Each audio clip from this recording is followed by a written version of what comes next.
It's the cold hard truth.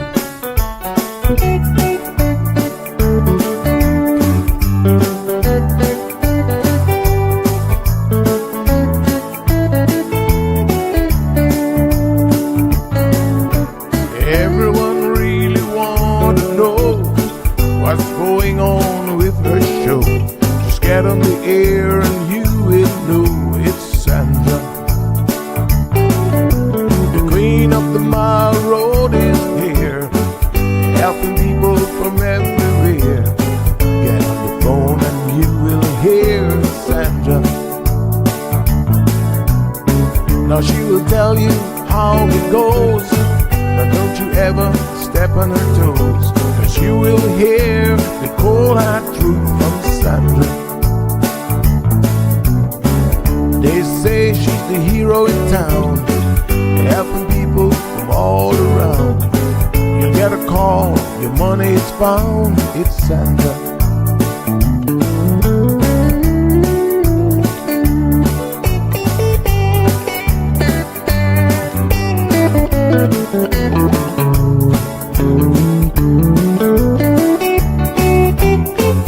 Some will call her late at night just to say that there is a fight, and she will not just leave it alone.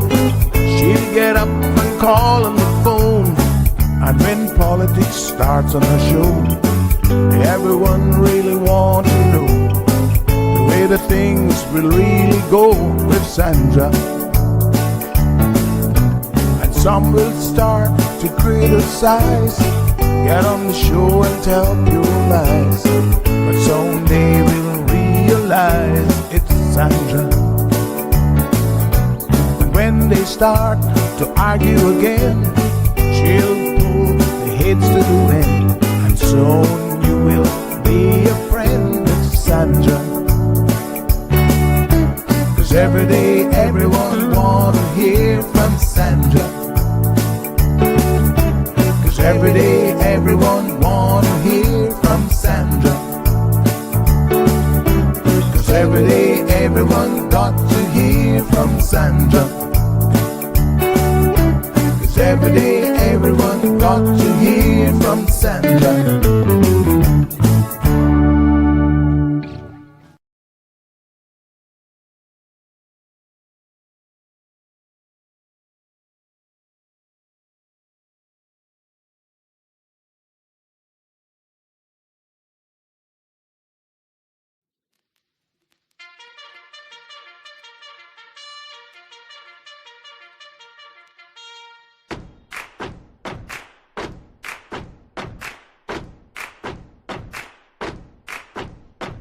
Everybody wake up! Wake up! Everybody wake up! Wake up! Open your eyes! Jump out of bed! Open your eyes, jump out of bed. If you're on the bottom bunk, don't bump your head. Ow. Everybody wake up! Wake up! Everybody wake up! Wake up! Find your shoes. Find your sock. Find your shoes, find your other sock. Don't hit the snooze on your alarm clock. Everybody wake up, wake up, everybody wake up, wake up, everybody wake up, wake up, everybody wake up, wake up. Toothbrush, toothpaste, now wash your face. Roll out, sound off. It's time to get up, you gotta get up. It's time to get up this morning.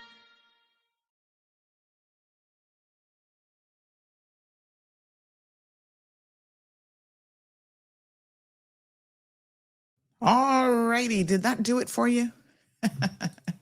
You guys are like, what? Not on a Monday morning? When it, oh, why am I hearing? Oh, hold on, hold on. I was trying to figure out why am I getting feedback? Okay. We had the Facebook tab going there, giving us feedback. All right. I was saying, did that do it for you this morning? I feel like we all needed that this morning. It's hard getting up in this weather. Man, I tell you. I understand the winter blues now.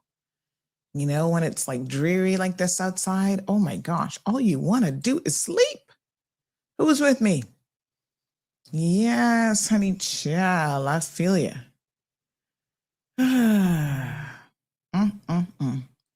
Felt like I could have been snoozing a little bit longer this morning. Give me some hot cocoa. But here we are. Beautiful Monday morning. Good morning to everyone. I love the weather. Florida is in the 30s. Somebody said that right now, Florida is colder than Alaska by probably a few degrees. I was like, what? Alaska? That's wild. 29 degrees in Lutz, Florida. Lutz is checking in with us. That's her cousins there. They're like 29 degrees. Wowee. It'll start to warm up by the weekend. Well, later on today, it'll get up to 53. The high is going to be 55. The low is 28. Wow. What's the feel like temperature? Wind gusts up to 14 miles per hour. Now, you know that means that the feel like temperature is like, woo, cold. What a mess. It's cold, but I'm loving it. Last night I had to run back inside. I was going to walk Zeus.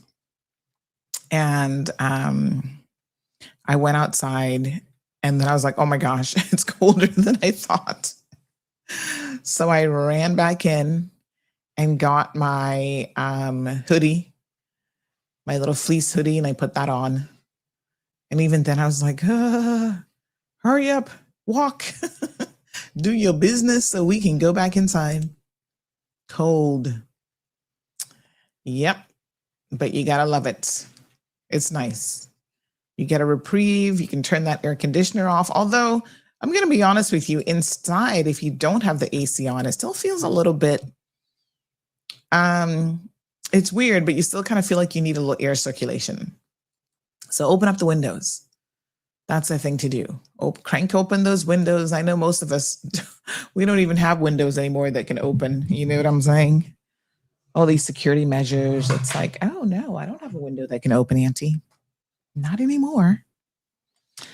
So, open your windows, open those sliding doors, give yourself a little bit of breathing room. And of course, for us, this translates into a nor'wester, which essentially means that no ships are coming in anytime soon. Have you guys seen the weather out there? We got some footage from yesterday and over the weekend, and boy, oh boy, I tell you what, that ocean is kicking up a storm, honey child. I'm just like, wow. Well, what are you saying? Yes, indeed. Oh, I'm so sorry. Did you guys hear that just now? When I moved my head a particular way. I think it's these new headsets that I've been using. I notice that sometimes I get that little feedback noise. All right, so today we're going to go over a few things happening in Cayman and around the world. Accidents are ready for the morning. All I can tell you is please slow down. You know, it's a zoo out there, and you don't have to be part of the circus. Slow down. Take your time. You guys keep complaining about the traffic. I know. But you're not going to get there any quicker if you get in an accident. So take your time. Take it easy. And you'll get there then, right?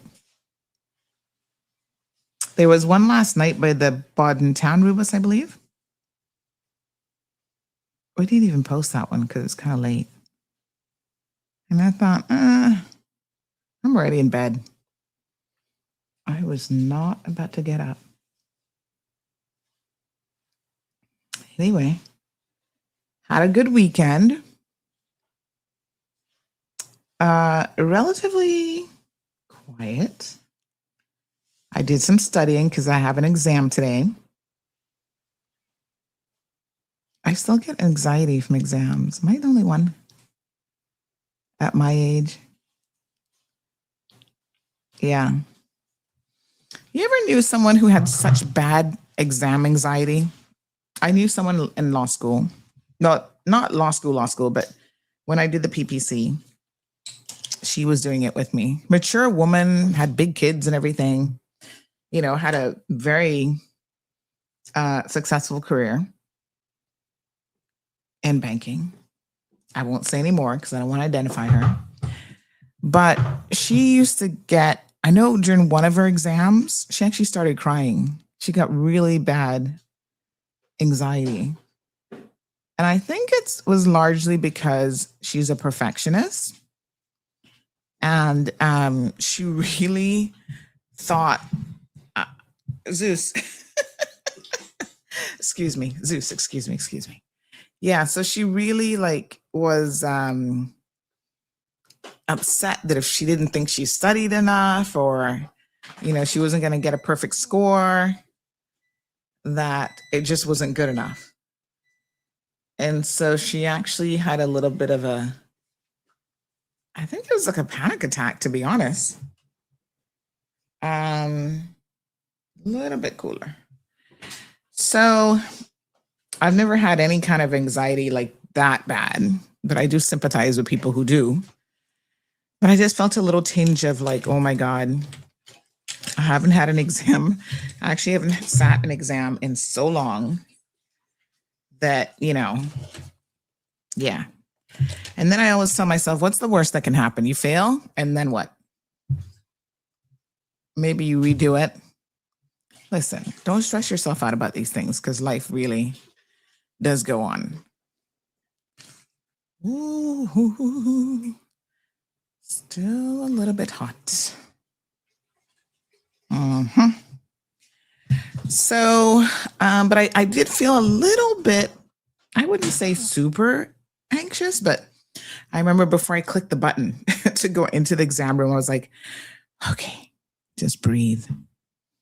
Breathe, honey child. This exam is going to be fun. And I haven't taken an exam in so long. I was just like, oh my God, what have I got myself into? Why am I doing this? You know how then you start to question your own sanity? And then you're like, why? Why did I decide to sign up for this course at my age? Then I psyched myself up. I'm like, nope, you can do this. You got this. This is easy peasy. This cannot be any worse than law school or any of your other degrees, seriously.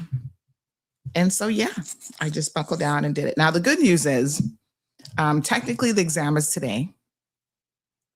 But because it's out of the UK, the timing kind of works in my favor. So the room opened up UK time last night for them was obviously quite a few hours ahead for us. So I was able to get my exam done last night instead of stressing about it today when I'm going to be quite busy with meetings and all this other stuff. So that was kind of good. That was the positive.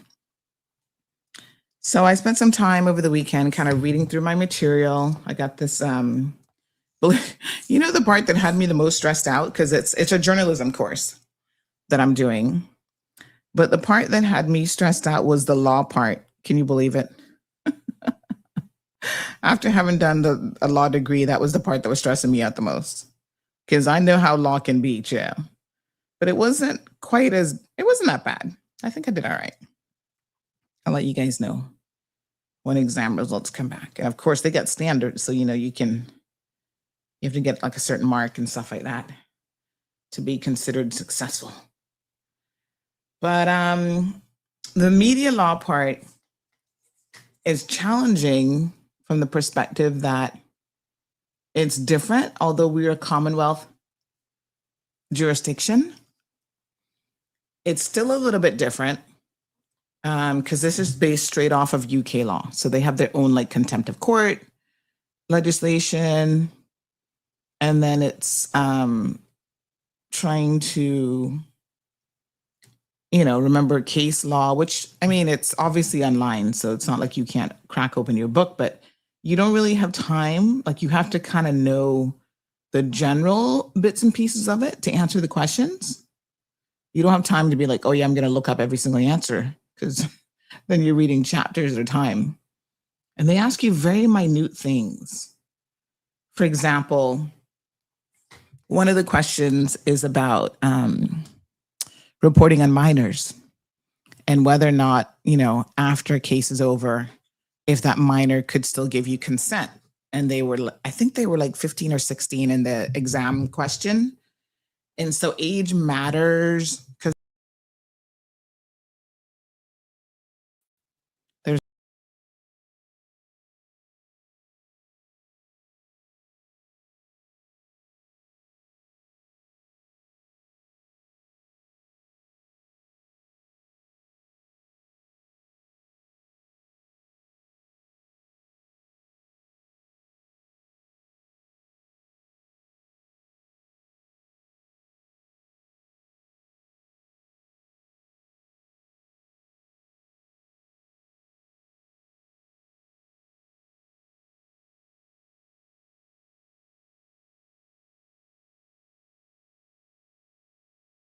I don't know why this thing keeps jumping me out of the studio. All right, there was a privacy question. There was one defamation question, which is interesting because, again, the law in Cayman around defamation is completely different. Well, sort of. When I say completely, there's common law, but the UK actually has legislated their defamation quite a bit. They've codified it, as we say in law, and Cayman hasn't updated theirs in forever. So in Cayman, defamation can still be both a civil and a criminal offense, which is interesting because we're, I think, one of the only places in the world where defamation is still criminal. Just goes to show you that we do have legislation here that's like really outdated. Even though we're a Commonwealth jurisdiction, we do follow closely what the UK does. We don't do everything they do. And so from that perspective, it's interesting. So I just had to go by what's in the textbooks. Like, I can't confuse what happens in Cayman, because then obviously I'd get the answer wrong. Anyway, I feel good about it. I think I did pretty good. Fingers crossed, because the examiner, like, they do grade really, really hard. Like, I've had ones before. I was like, oh yeah, I did great on this. And I get my assignment back and it's like, you didn't do this and you didn't expand on this. And so you get 2 hours per section. So the first section was journalism, like the writing of stories and stuff, like what to pull out of. They'll give you like a fact pattern. And then how do you research the story? How do you sort of ask the right questions? That part was easy for me, believe it or not, because that's like the practical stuff that I kind of do every day anyway. Although I don't write for the site as much as y'all think, but that part was easy. I finished that part with like a lot of time to spare. The second one, I had about 10 minutes left, 10 minutes to spare. I was like, yes, sir. Anyway, that's done. I'll let you guys know once exam results are back, how we did. And then we're on to the next section, which I can't remember what the next section is. Is it sub-editing? Something, I don't know. Yeah. It's quite a bit of work. Like, I'm sitting here thinking to myself, why am I doing this again? You got weekly reading assignments, you got writing, you've got tutorials that have to be submitting, you got class meetings, mandatory attendance. Oh my God. It's a lot. Anyway, that was the exciting part of my weekend. And then we're going to talk about some of the things that happened in the world around us. How about those Epstein files? Whoa, that's causing a lot of controversy all over the place. So the DOJ, is that who was releasing them? Release another batch, a large amount. I think that they kind of do this on purpose because, they were supposed to be releasing stuff. They've missed all their deadlines. They kind of low key don't want to release stuff. They're deducting a lot of information. So they look suspicious as heck. And then they hope that nobody's going to read through 1 million pages. Funny thing is, I think that people can do it now because they actually have tools, probably AI tools, that allow them to dig deep. And so, for example, we know that Trump's name was mentioned in the documentation. Let me just give you guys an idea. Like over 3,000 and something times. And it's funny because over 3,200 times, people will say, well, you know, there's a picture of Bill Clinton in there. But what you don't have, this is where you got to pick a little bit of common sense and put it together. What you don't have is Bill Clinton's name being mentioned 3,200 times. So listen, I got a theory, and there are theories out there about Epstein, including the fact that he was working for some agency, like one of the agencies, whether it's a CIA or working for another country as one of their operatives. And I kind of low-key believe this. There's been a lot of really, really interesting reasons why it actually makes total sense. So even his quote unquote rise to power as a financier is very, very suspicious. Like how he got there is one of those things that no one seems to be able to really fully explain. Like he certainly didn't go through any real route of becoming one that you could look at and say, oh, he did this. And, you know, it's like very, very kind of bizarre how he comes on the scene. And I think the understanding is for a lot of people, and then he was also interested in things that, quite frankly, a financier normally wouldn't be interested in at the level that he was trying to get details about certain like research papers, scientific things, like trying to pry into a guy at Harvard, like things that he was doing that leads like national security concerns, weaponry, like there's just things that don't quite add up with this man. So what they say is apparently, despite, I mean, he was obviously a very disturbed individual. And he also was trying to get information on everybody. So that was part of his profile, right? Is the more people he had stuff on, the more people they could potentially, push comes to shove, get them to do certain things later on for whatever agency he was working for. So it kind of is an interesting theory. And I'm not normally a conspiracy theorist. Like I back away from, oh, that's a conspiracy. You know, I'm like, you got to show me some evidence. But I do think that a lot of this seems just to make a lot of sense now when you put it in context. And I actually saw an interview with him. I'm going to share that because I think he is an enigma in so many ways. But I thought about it. I'd actually never seen an interview with him. I didn't know that he had given one, in fact. But you see how cagey he is, even with answering questions. Like this guy is just like, something was up. Something was up. Trust me. So it is interesting. And I think that he had access to a lot of people. One thing I'm learning is that these people, these billionaires, they run in very, very similar circles. So it's not entirely unheard of that their paths would cross. But I mean, I'm gonna show you guys something. There's this guy, I think his name is it Tebow? Hold on. I want you guys to watch something that I saw last night that I thought was interesting. He's actually talking about the profile of people who are into pedophilia and stuff, right? And I hadn't really thought about this too closely, but I mean, again, it makes sense that who you guys think it is, it actually isn't. Well, it depends on how knowledgeable you are. It wasn't really that surprising to me.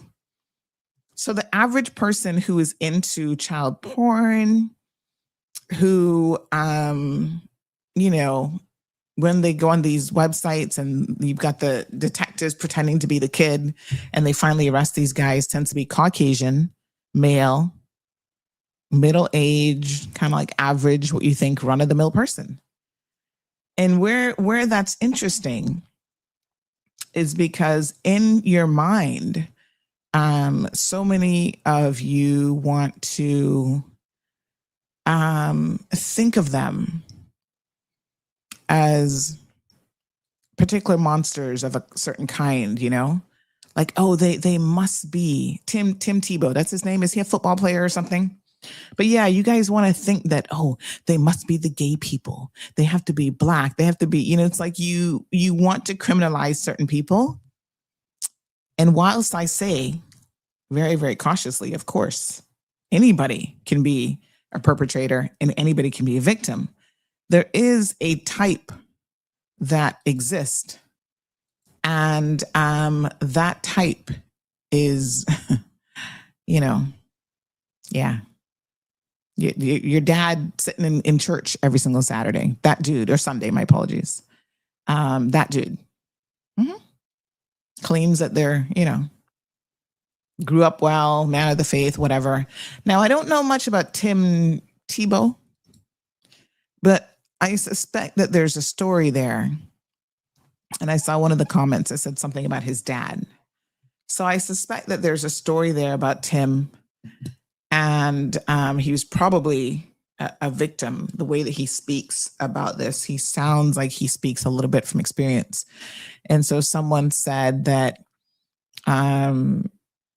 if you knew his story with his dad, so I don't know if that meant his dad was a victim or his dad was a perpetrator. Like, I didn't really look too closely at it. But maybe I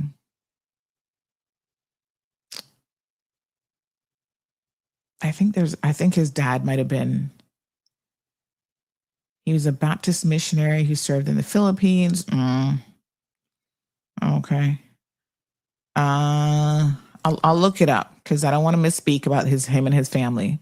So I'll definitely look it up. It looks like they have a really close relationship. So I'm hoping his dad is the hero here and not the villain. But yes, it says Tim Tebow and why his dad is his hero. Oh, whew. Good.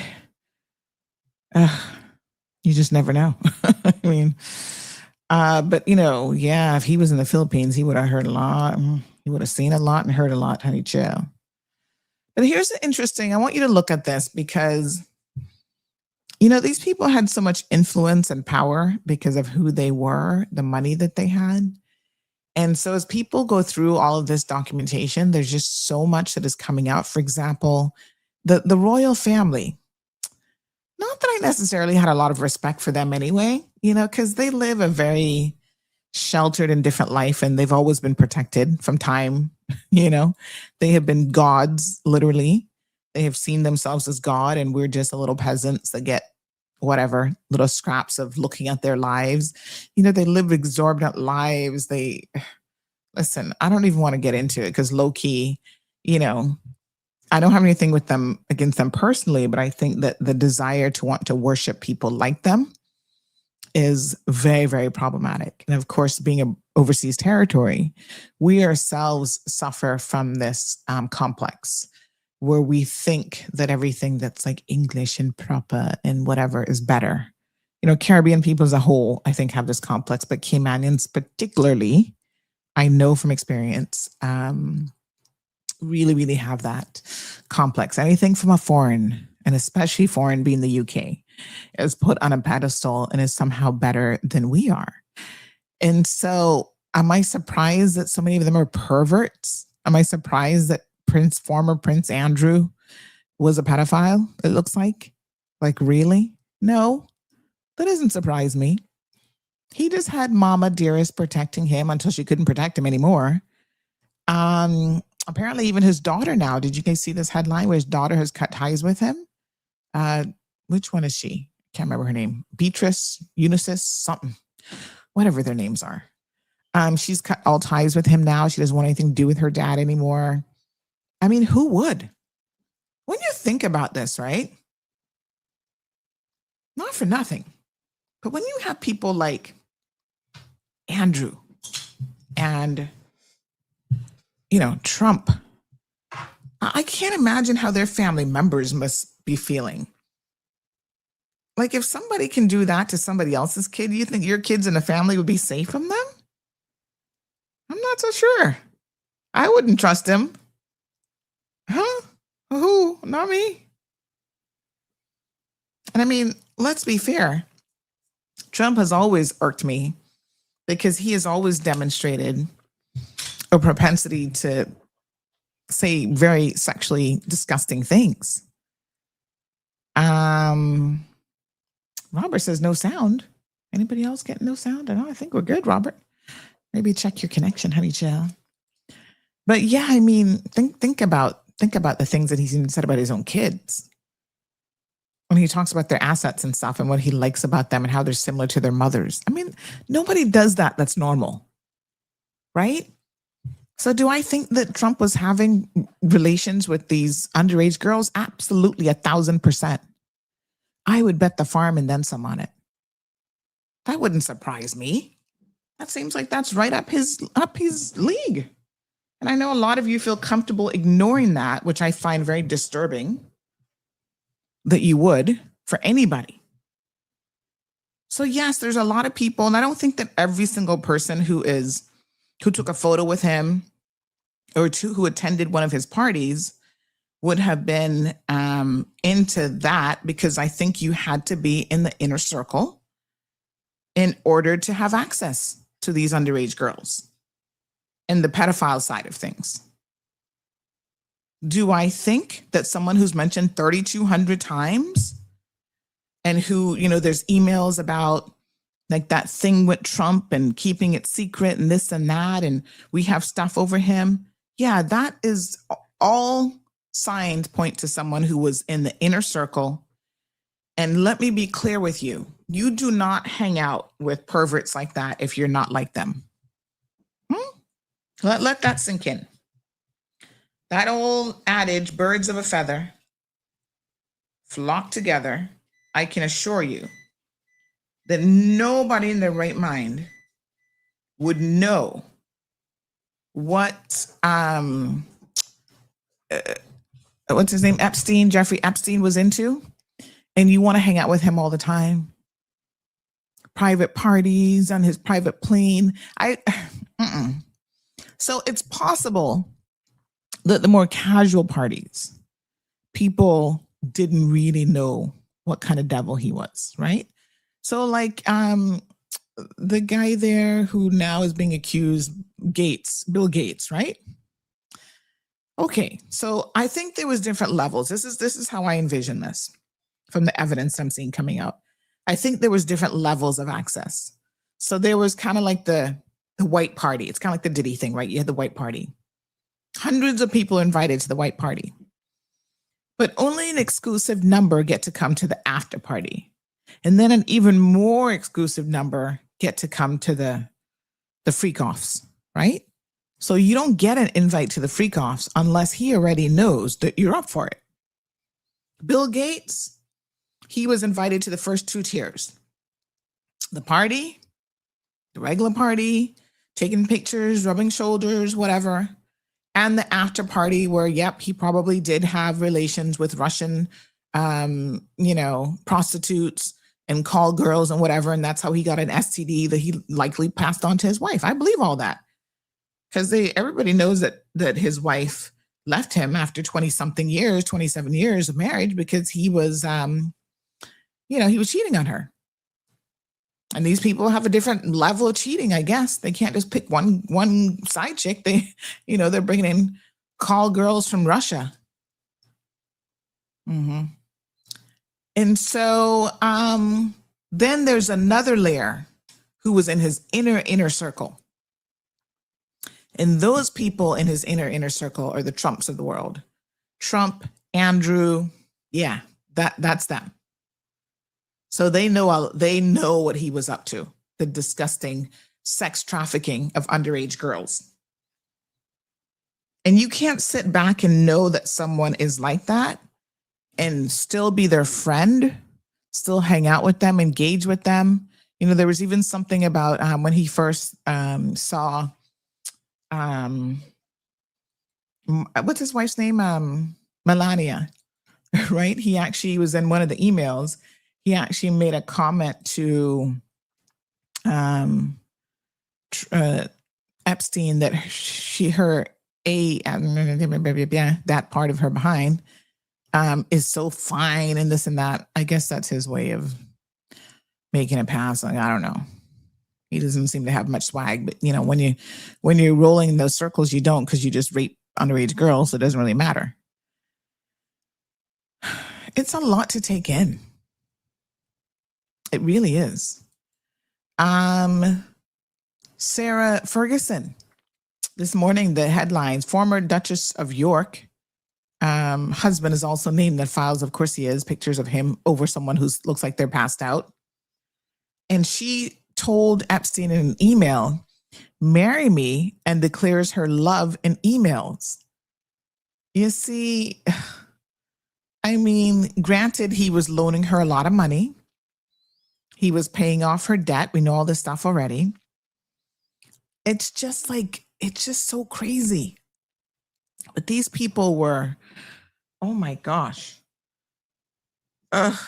She needed 20,000 pounds. And she just casually be like, "Oh, and I need 20,000 pounds. Will you just send it to me?" Huh?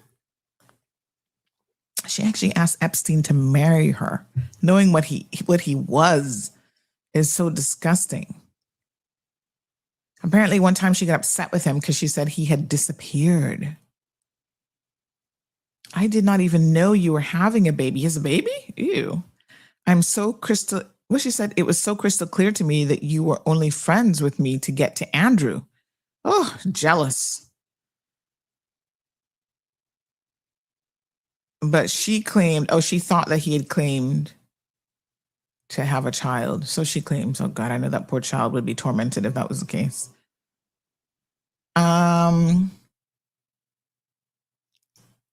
This is one of the messages. She says, "Don't know if you're still on this BBM, but have heard from the Duke that you had a baby boy," she wrote, signing off the message with Sarah XX. Disgusting. It is mind-boggling. So, 3 million files released, and there's still stuff that they're hiding, apparently. There's still documents that are far worse than this. And stuff is redacted so much that it's hard to even know. But I think it's fair. If you had to, although Trump is going on claiming that this has exonerated him, he must be crazy. Because there's no way. There's a guy here, Lord Peter Mandelson, in his underwear, in one of the pictures here. So I think he has since stepped down. You see, this is the other thing. Is apparently this was at Jeffrey Epstein's Paris flat. Apparently this guy, like I said, he was actively collecting stuff on people. So when they went into his property, he had a camera in every single room, bathrooms everywhere. And he was constantly taking footage and pictures of people. Now here's an interesting interview that he did. And again, I didn't even know that this interview, I'd never seen an interview of Epstein now that I'm thinking about it. But look at what happens when an interviewer asks him if he's the devil. This is low key, wow, foretelling. Dirty money? If you look, I just asked a question. Is your money dirty money? no, it's not. So, in fact, Why is it not dirty money? because I earned it. A heart. But you earned it. I earned it legally. We went back to this before. You earned Yes. it. You earned it advising the worst people in the world, right? That do enormous bad things, and just to make more money. So, instead of asking me the question, should you take the money? Because I think it's a legitimate question. Do you think it's a legitimate question? Yes, no Why? question. Because I think about, I think you have to, ethics is always a complicated subject. But I can tell you that with the money I gave to help try to eradicate polio. Let me just stop him right there when he says that ethics is such a complicated subject. For most people, it really isn't that complicated. But I guess for him, it was complicated. So they think that they can throw money at charitable organizations. Like, listen, no doubt Bill Gates has done a lot for charities and feeding the hunger and whatever. But does that exonerate you from, giving your wife an STD and then trying to give her low-key antibiotics that she doesn't even know she's taken? Like, who does that? Who even asked that question? These people are not ethical at all. In Pakistan and India, instead of asking me whether that money should be given to these children for vaccines, I think you might want to ask their mothers who received the vaccine, who know their child now won't get polio, and ask them if Epstein should have helped these people. If we with their walked in, money. if we walked in, you're a that a fair mathematician. question? You're a mathematician. We walked into that clinic where they're giving that money out to these people that are in the most dire straits of poverty and sickness, and told them that the money was coming from class 3 sexual predator? Tier 1. Tier 1's the highest and worst? No, I'm The lowest? I'm the lowest. You're the lowest. Right. Okay, tier 1, you're the lowest. But a criminal. Yes. That the money came from them. What percentage of people do you estimate? I understand you don't like probabilities. Do you estimate? And by the way, he was only a tier 1 because the feds, thanks to his connections, and no doubt it came from the highest level of the country, someone gave him a Cinderella sweetheart deal that he should have never gotten from the first time allegations were brought to light about him. So it's just like what? Yeah. This is the guy talking about, oh no, I'm a tier 1, knowing in his mind that he was far worse than any tier they would have seen yet. But here we go. Continue to listen to him. Because when you see his body language and how he acts and what he says and how he answers these questions, it says a lot about who he is, really. Would say, I don't care, I want the money for my children. I would say everyone said, I want the money for my children. Did they know where the money came from? I think if you See, told them, the if I told them 100%. the devil Himself. The devil himself said, I'm going to exchange some dollars for your child's life. Do you think you're the devil himself?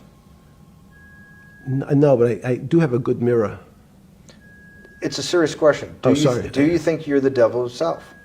I don't know. Why would you say that? Because you have all the attributes. You're incredibly smart. You remember the devil is somebody the devil knows smart? The devil's brilliant. You read Milton's Paradise Lost. No, the devil scares me. Satan is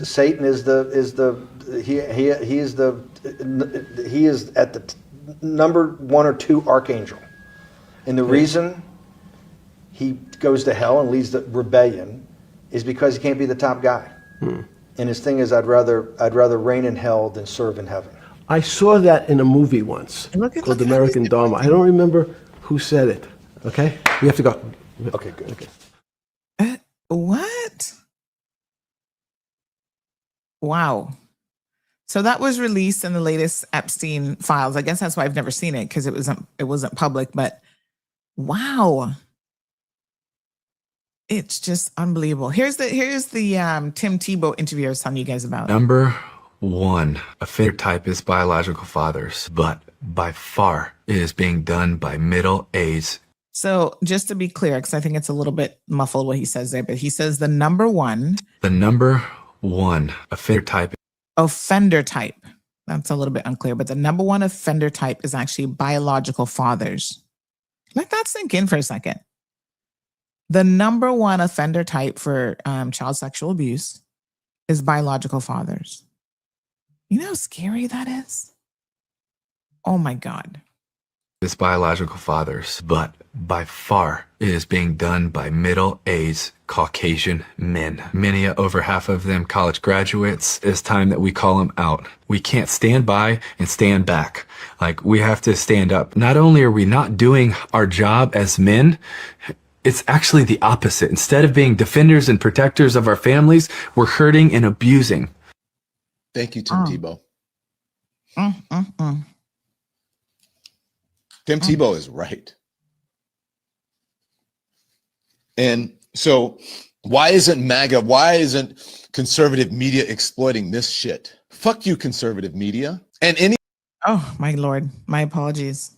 Didn't know that was in there. Ooh, we'll get a phone call about that later.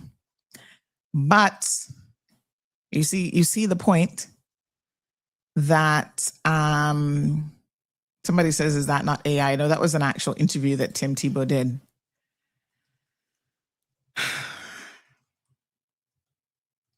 It is really, really, apparently his foundation, the Tim Tebow Foundation, has been working in combating child sexual abuse, exploitation, and human trafficking as a primary focus.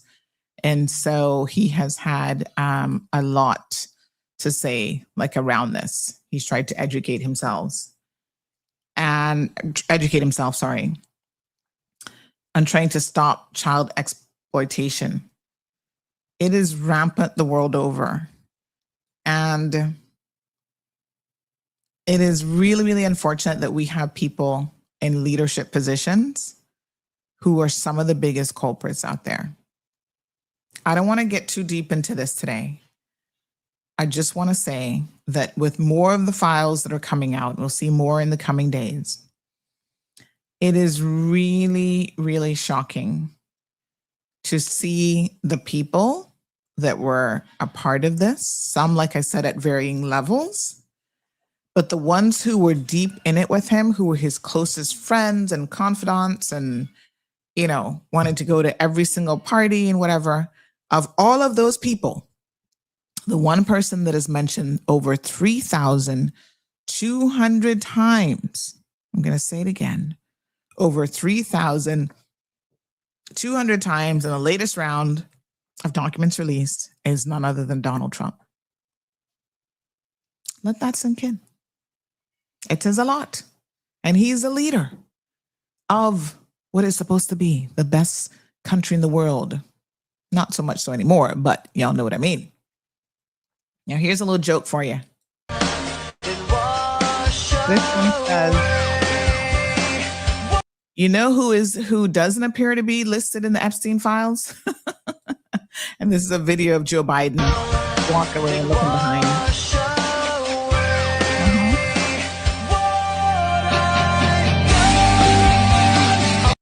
Yeah, he's not there. Wow. All right, folks. Stay tuned. There's so much more around this that's like really, really unbelievable. And, you know, the files, they'll be writing stories for months on all of the stuff that they're discovering. Even, did you guys see Jay-Z and Beyonce mentioned in there? That is pretty wild. Whoa, we can keep an eye on that because I think they're going to dig a little bit deeper in terms of how their names were mentioned. Was it like casually they were showing up to these parties, or were they like a little bit deeper? I'm just saying, no bueno, Jay-Z. You know, people been kind of eyeing him for a minute, especially our little friend 50. 50 be like, my next documentary is going to be on Jay-Z. It's like, damn. Speaking of documentaries, over the weekend,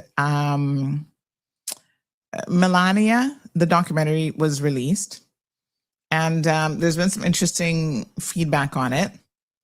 So, you know, in typical fashion, They were saying how like people weren't even showing up. Like the first film or whatever release in the UK, like one person bought a ticket. But you know, the people that are showing up for her are definitely people who are Trump supporters. So they've been going out watching it. And a lot of them are like, oh, you know, it's so great. We get to see so much insight around her. And it's like, go watch it for yourself and walk away saying if you really know anything more about the woman.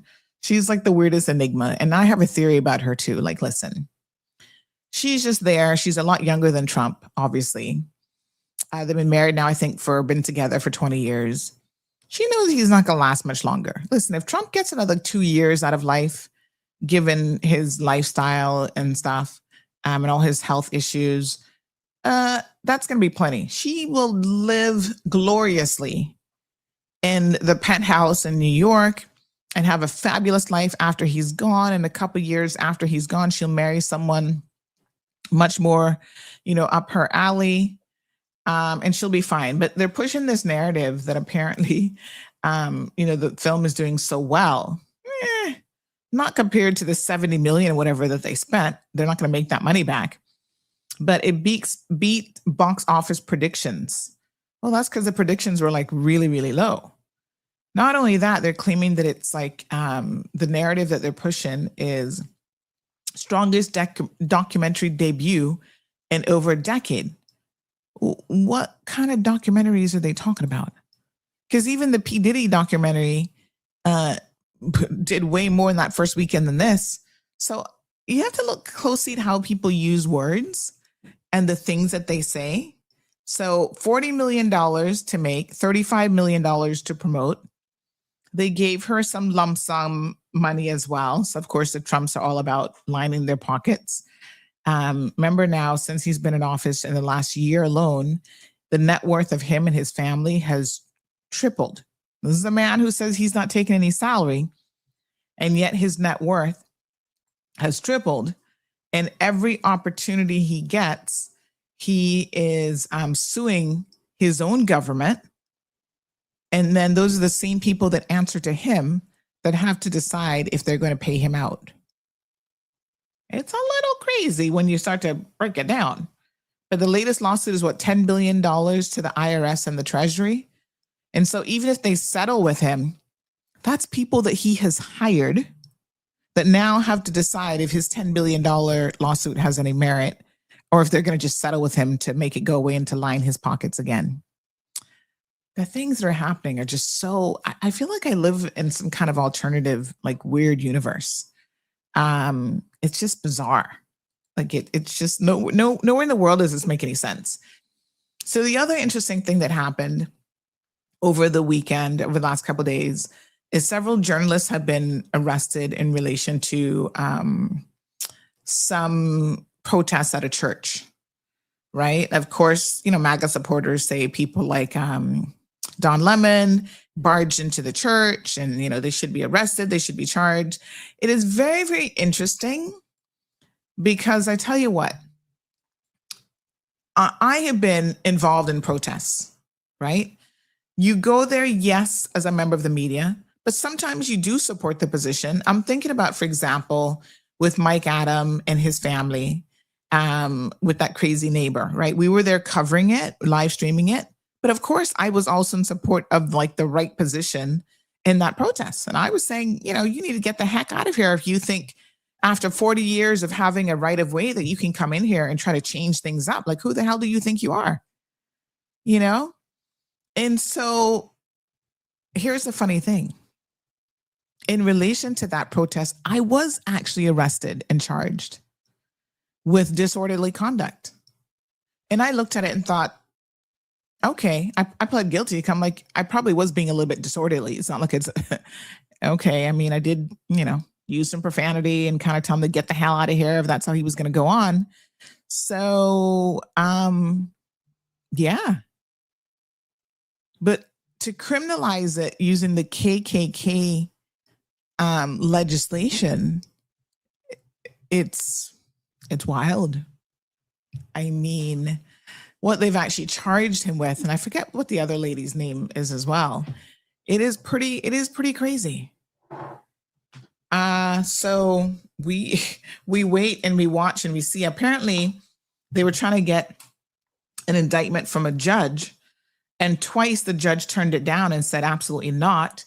And so then they took it to a grand jury. Now, the way that the system works in the US, it's actually quite easy to get it from grand juries in the sense that it's an ex parte application. So it's not like you're getting to even put forward any preliminary arguments or anything like that. So, he says obviously that he's going to fight this. I was watching a very interesting interview with his attorney last night on YouTube, and his attorney was saying how, he said, in the 60s when they had the protests around the civil rights movement, that these tactics, if these tactics were the same tactics that they use today, you would have never had any record of what transpired during the civil rights movement. So what they're trying to do, and I think I can see the argument for sure. What they are trying to do is they are trying to ensure that people are not recording. So now if you go to a protest and you're recording federal agents and what they're doing, the behavior that they're engaging in, you are being targeted as a domestic terrorist just for recording. And meanwhile, they're telling agents that they can break the law. They don't need search warrants. They don't need all this stuff, which is completely false. But people can't keep up with all the lawsuits that are going to be coming against ICE and against the government. And in the meantime, a significant amount of damage is actually being done. So speaking of ICE, let's talk about the situation with Caymanian Alan Mikey Dabrio, because ICE was instructed by a judge to let Mikey go free. We were celebrating this last week. And within days of that happening, apparently the ICE agents or admin or whatever, whoever they are, have actually said that they're not going to let him go. After all, they're going to ignore the judge because the judge said just let him out on bond. He's not going anywhere. And then you guys can work out the details in court and whatever. They've said no. So they have actually stopped Mikey from being free. And it is just, unbelievable, really. A judge makes an order and a judge says, you do this. And ICE is saying, no, we're not going to do it. So Mikey will remain in ICE custody. We have an interview with Mikey's husband here, and it's just really, really shocking that you don't even, there is a judicial process that you can go through to appeal things and hearings and whatever. And basically they're ignoring all of those things, all of your rights through the court system. And they're like the law unto themselves. Yes, His we husband. received the heartbreaking news then on Wednesday night that ICE has decided to stay Allen's release while they decide whether or not to appeal the judge's grant of bond. So unfortunately, this is a delay, and this is a pivot that now we are having to make. But as we said before, and here's the crazy thing about this, right? I want you to put this in context. Normally what happens is, even in the courts here in Cayman, because I know a lot of you have questions like around bail and who gets bail and whatever. Normally when you have an appeal pending, it depends on obviously the details of the case, but when you have an appeal pending, or if the person's already incarcerated for a serious offense, like they've been found guilty, which isn't what is happening here. But if they were found guilty and they're already, in jail, they would remain in jail until the appeal is heard, right? However, they've not even decided if they're going to appeal. They're thinking about it. For this level of an offense, normally you would just, like the judge said, let him out on bond. And so by them refusing to do that, It just, again, speaks to how they're operating, right? We're going to talk about the Cubans here in a second. I want to address something that someone posted on social media about, oh, they hope that I have the same energy for Cubans. I'm going to talk about that, but just listen to this interview for a second. We have a strong legal team. We have a really, really strong faith community and friend community, family, chosen family. And the real unfortunate thing is that Alan has to stay detained while they decide whether or not they are going to officially appeal. And they have 10 days to do that. So Matthew is remaining down there close to his husband. And so our love for you, Matthew, down there is and we hope that you can feel it from all over the world, everyone watching this. And we wanted you all to hear from Matthew himself about this pivot and about this delay. So we are still absolutely working towards Alan's freedom. We still believe wholeheartedly and full-chestedly that Alan will be free. And we are absolutely devastated by this pivot and this new delay. And we've been told by several sources, including our legal team, that this is not a targeted thing. This is just something that ICE is doing across the country to stay people's cases. And like we said before, they can try to pause us, but they cannot stop us. My husband is super strong, and I'm getting emotional, but he is very strong, and he's aware of what's going on. He's grateful that I'm down here so that I can see him on the daily. But he knows that this is not going to break us. We are not going to let this win. And that he has done everything right from the beginning of his stay in the United States to now. He has done everything right. And the judge who granted his bond stated that. And he has a clear pathway to citizenship. So we're going to focus on that. We're going to focus on the positive outcome. And, I just ask that everybody keep us in your thoughts and your prayers. I am spending a lot of money being down here in Mississippi. So if anybody can contribute to the GoFundMe, I would appreciate it. It does have a purpose. Yeah, I'm very grateful for both my family and Alan Michael's family, who is just as outraged and angry about this, but we stand together in solidarity alongside Middle Church and Make the Road New York to get this done. We also have tremendous support from elected officials that we're reaching out to again as well. So we are staying hopeful. We are outraged. We're absolutely infuriated. I am heartbroken, but I am determined not to let this break us. My husband is determined to not let this break us. We will succeed. There is a possibility that they might not appeal and that they will still release him, but we don't know. We don't know what their plan is. So we are pivoting to achieve the best possible outcome that we can within our legal right to. That's right. We are pivoting, and we are pivoting together. Right. Thank you, Matthew, and our prayers will remain. And we are pausing, but we are not stopping. Right. Going to So thank you. Alan and free all people. Yes. So thank you, everybody. I will stay tuned. We will keep you updated as we can. And thank you again for all the love and support. We love you so much.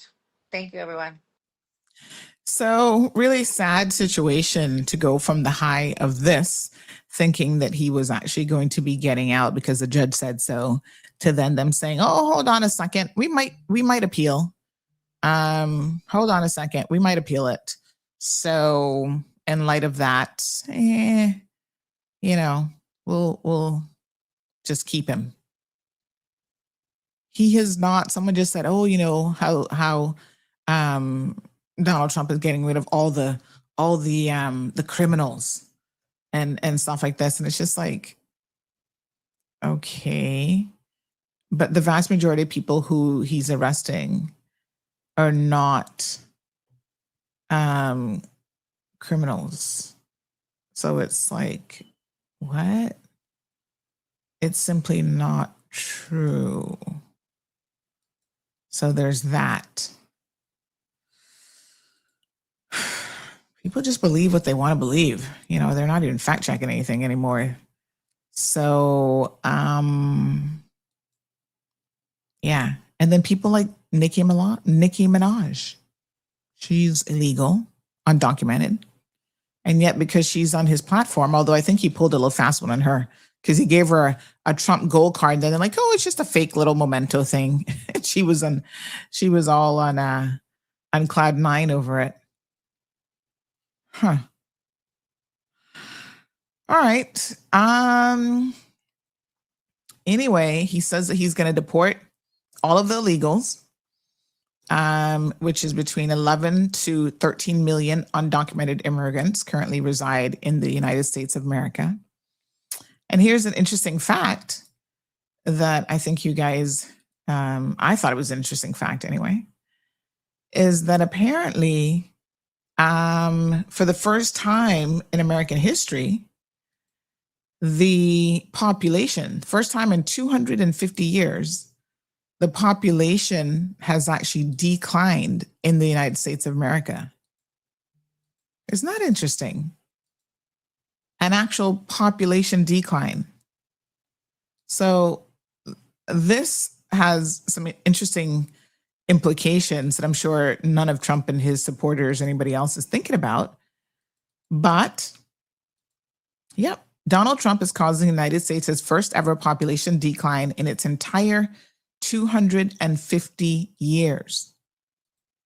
What does that mean? So, according to Bloomberg, one well-regarded population estimate warns that the 2026 is primed to be the year of the first real population decline ever in U.S. history. And one of the main reasons the census officials say is the Trump administration's incredibly aggressive deportation campaign. So from July 2024 to July of 2025, the U.S. Census data shows the total U.S. population only grew by about 0.5%, or 1.8 million people, a rate that seems certain to slip into the negative. So the cause is a collapse in the migration rate from 2.7 million people in July 2024 down to 1.3 million in 2025. And prior to Trump's return to office, the U.S. population wasn't expected to begin declining until around 2080, meaning that Trump is setting the country up for a much earlier reckoning. And so what does that mean? I guess we'll have to sit back and watch and see. But population declines are normally not something that are celebrated and is looked at as a good thing at all. So, pretty interesting. Watch the space, because a lot of times these things have unintended consequences. What was I telling you guys the other day? That Grenada, after some immigration reform, they were begging for immigrants now to come to their country because they don't have enough workers. You got to be careful, because unintended consequences, not for nothing, is a very, very serious situation. So now you don't have enough workers, and now you're begging foreign workers to come. It's like, huh? I think it was Grenada, one of those countries around there, one of those Caribbean countries. Anyway, let's talk about Cayman for a second. We saw over the weekend, as expected, I think the deputy governor warned us about 2 weeks ago, because of the, again, unintended consequences, because of the situation in Venezuela that Trump has created when he went in there and decided to invade and take out the president. Regardless of what a horrible person he is, there will be consequences that flow from that. And one of the consequences is that Cuba, who relies heavily on Venezuelan oil, has now been cut off from getting Venezuelan oil. So of course the Cuban people will be suffering immensely now as a result of that. And what that really means is that they will,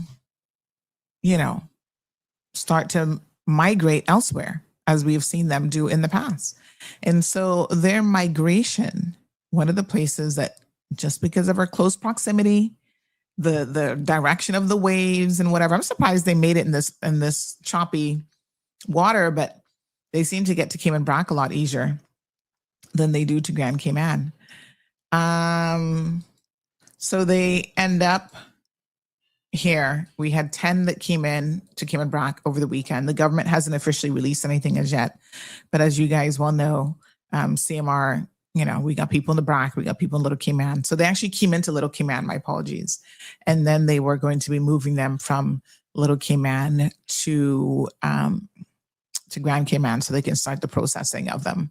So we expect there to be an influx again. We've gotten our numbers down, and we expect there to be an influx of these Cuban migrants again coming on shore, simply because of the economic situation in Cuba. And, without access to oil, they no doubt will have a lot of outages, power outages, and so on. Apparently, the Guardian paper this morning is announcing that the U.S. is in talks with Cuban leadership, according to Trump, after blockade threats. So the U.S. is also threatening them above just the oil situation. They're levying threats against the Cuban government as well. And so they claim now that they're trying to strike a deal to see, I guess he wants to take over Cuba too. So he was quoted as saying, Trump said on Sunday, my apologies, at his Palm Beach residence. Apparently you got to subscribe to his social media, Truth, what's it called? Truth whatever. That's the one that he's on, because that's how he runs the country. All official announcements are made on Truth Social. And so he actually did make a comment though on Sunday where he said that Cuba is a failing nation. Imagine the irony of Trump saying that. But anyway, Cuba is a failing nation. It has been for a long time, but now it doesn't have Venezuela to prop it up.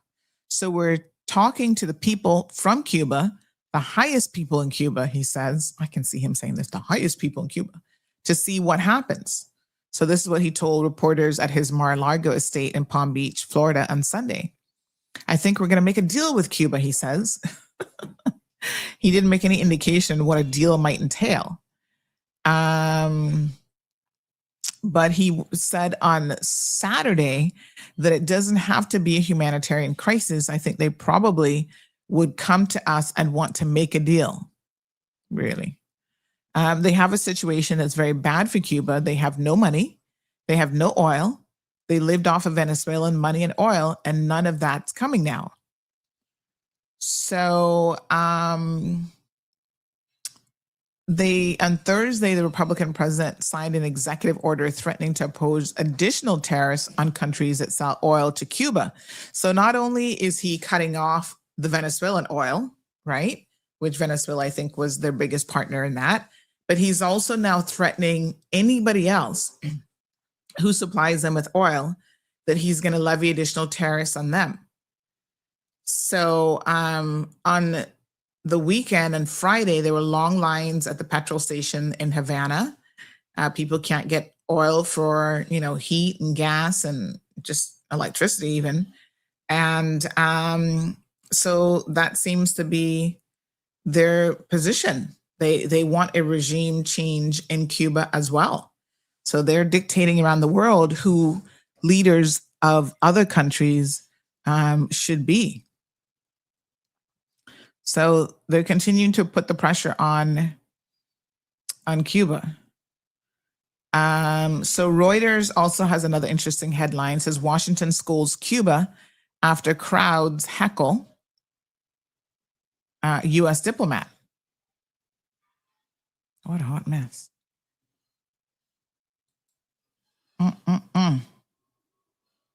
So their top diplomat in Havana went to some event and a small group of Cubans jeered at him.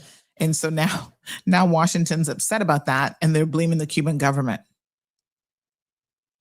Let that sink in. Okay. Hot mess.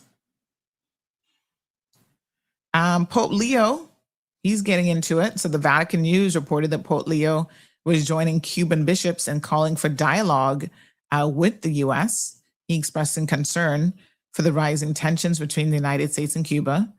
And he's saying, let's not have this escalate.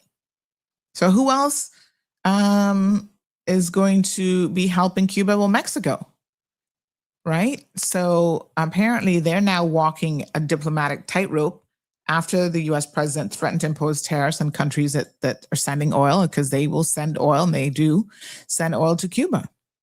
So that's one of their trade partners. And now President Trump has said that he will hit Mexico with additional tariffs. So Mexican President Claudia Sheinbaum, I think is how she pronounces it. Not a typical name, but anyway. Not a typical Mexican name, I should say. So on Friday, again, he warned that tariffs could trigger a far-reaching humanitarian crisis in Cuba that could affect its hospitals, food supply, and other services. So apparently, Mexico in 2025 accounted for 44% of Cuba's foreign oil supply. So I'm guessing the rest came from pretty much Venezuela and then Mexico. So threatening Mexico with tariffs. And she said her government would ask the U.S. to clarify the scope of Trump's tariffs while also seeking alternative ways to help Cuba, which is already experiencing frequent blackouts from the energy crises that they're currently having because, they can't get access to oil. So potential further tariffs on Mexico. And he uses this tariff thing a lot to try to, control countries and to get them to do what he wants them to do. So here's the thing. So someone made this comment. Let me just go read it because I can't even remember sometimes. So someone said when we posted the story yesterday, or the post rather, about these Cubans, this person says whoever Stringfellow Hawk is, they claim that they're from East End. And I have to chuckle because clearly they haven't really ever listened to this program. So they say it'll be interesting to see if CMR is intellectually honest, okay? And if her opinions change when it is the USA versus Cayman. I'm not sure I even understand that part, because what does that have to do with Cuba? So I'm not sure what they're talking about. So let me just clarify that. But I assumed that what they meant to say, because this isn't USA versus Cuba, but I think what they meant to say is in relation to the Cubans now coming to Cayman, what is my position going to be as it relates to, here we are now having illegal migrants come to our country. Well, my position has never changed. You see, this is the thing, right? I feel like when you hold a principled position, you can hold that no matter what. Your opinion can change, and certainly your access to facts and information changes, but your core position is the same. So let me just explain this, because whoever Stringfellow Hawk is, claiming that they're from East End, clearly they have never, listened very clearly to what I have said in the past, right? So let's be very, very clear. And I saw Nancy jumped in about humanity is sending Cubans back to Cuba, either be jailed or killed or trying to escape. Well, let me be very, very clear. We have paths that people can come here, political asylum. The vast majority of Cubans, and I do mean 99% who are coming here, have nothing to do with political asylum. It is for economic reasons. I sympathize with those people immensely. Trust me, my heart breaks. But our laws do not permit you to come here quite like that, not off of a boat and just come in for economic reasons. If you can prove that there's a case for political asylum, then the law states that you can apply. Otherwise, the position and the law is that you are returned to your own country. That's what it is, right? I have always supported that as a small island nation, we're not in the position to take on thousands or even hundreds of Cubans because we can see what that costs our government and the burden that we have.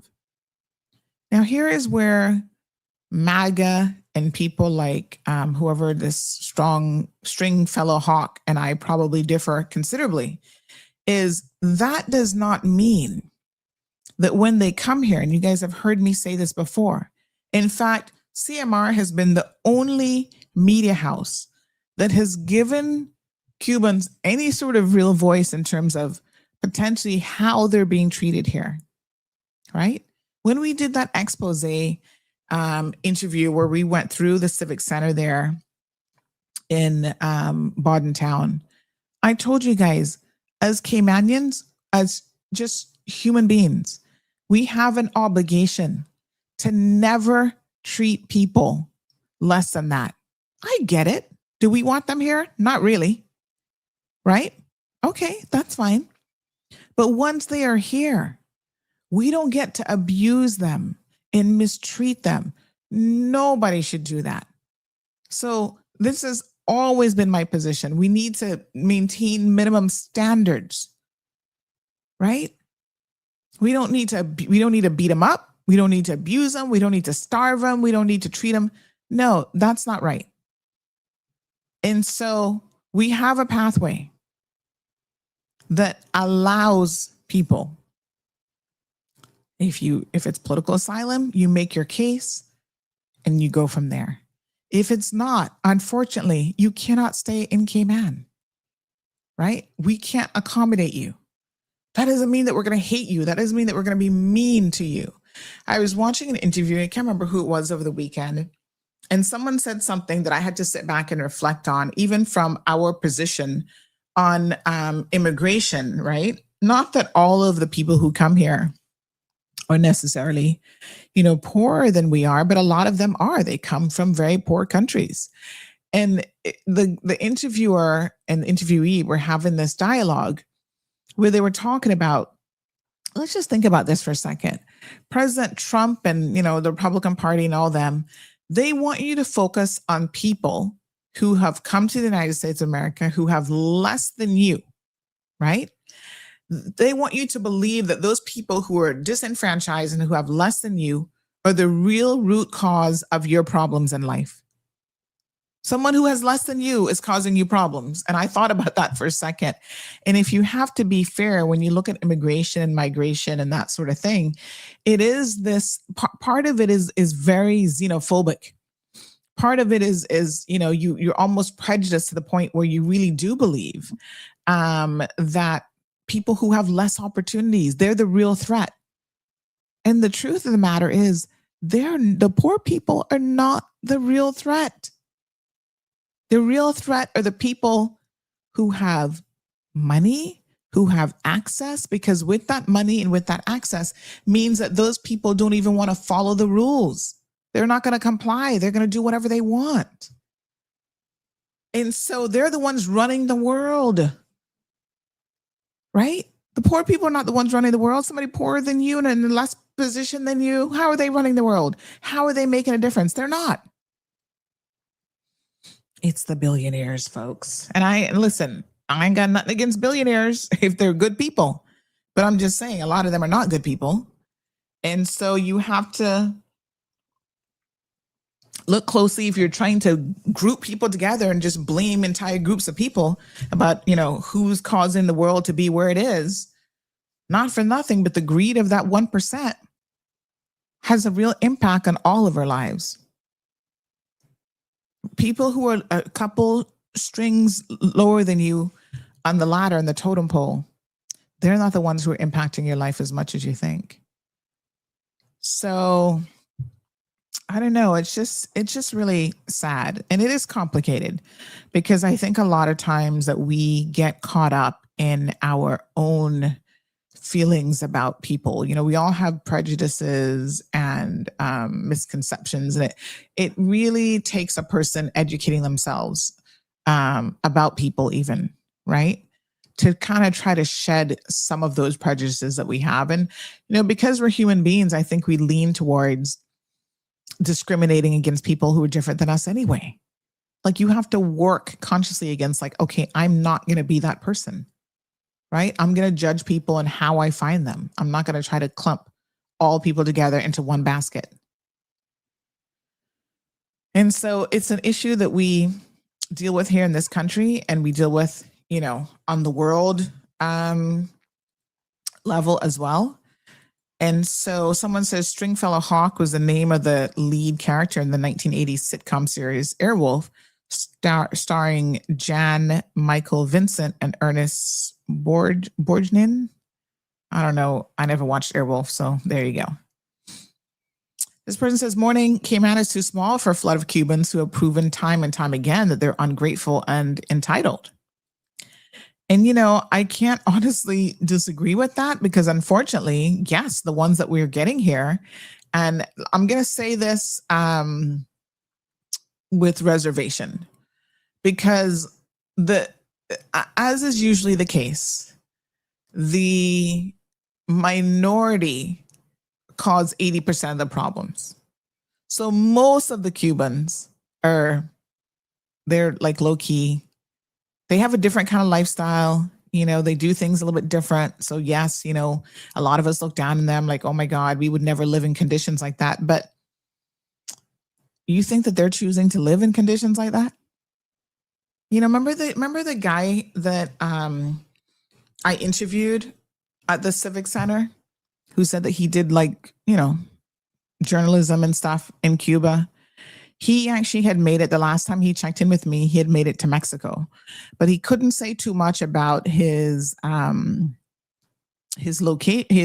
precise location, what he was doing, because apparently he was still trying to get into the United States of America. So he was, you know, trying to, I guess, make that very, very dangerous void. Now, here's the interesting thing. Cuban people in the United States of America were largely supportive, especially in Florida, of the President Trump during his second tenure that it's been a year now that he's been in office, right? And the irony of it is that, in fact, more Cubans now, they thought they were protected, you see, and this goes back to that quote. When they came for the socialists, I was not a socialist, so I did not speak up.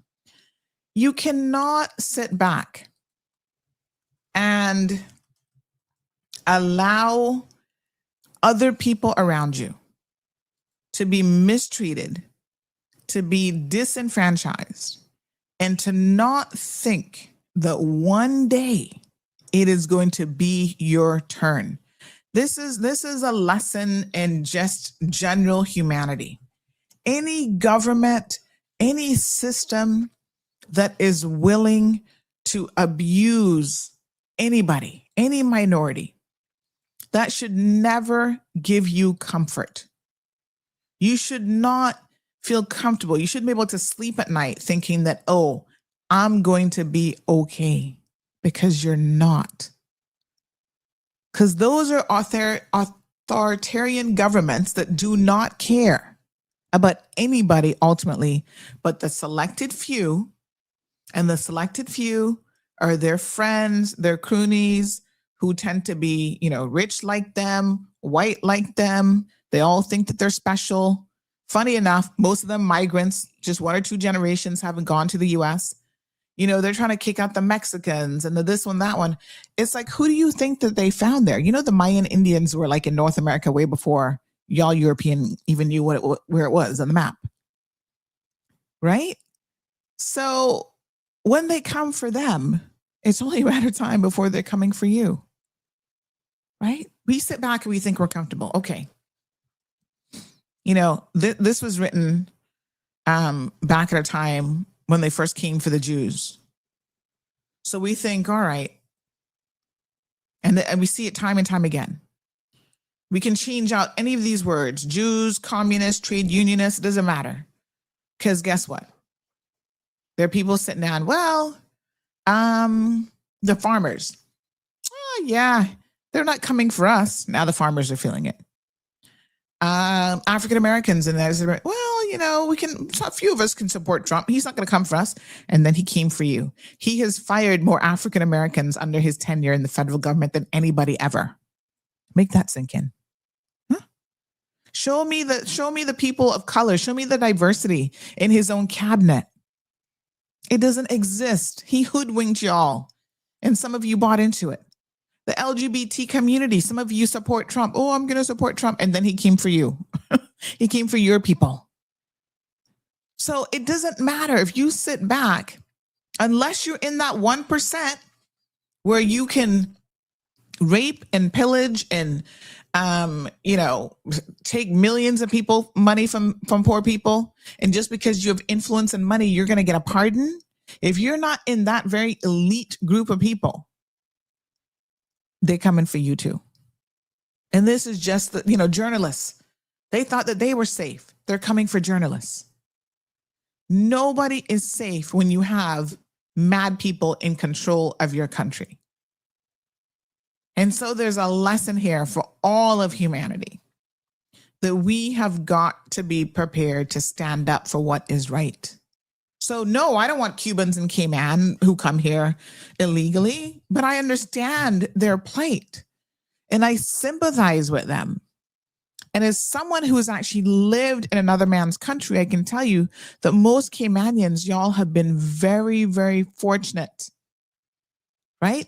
Your forefathers had to go elsewhere to get work. And yes, I will agree with you that they got the permits and they did it the right way.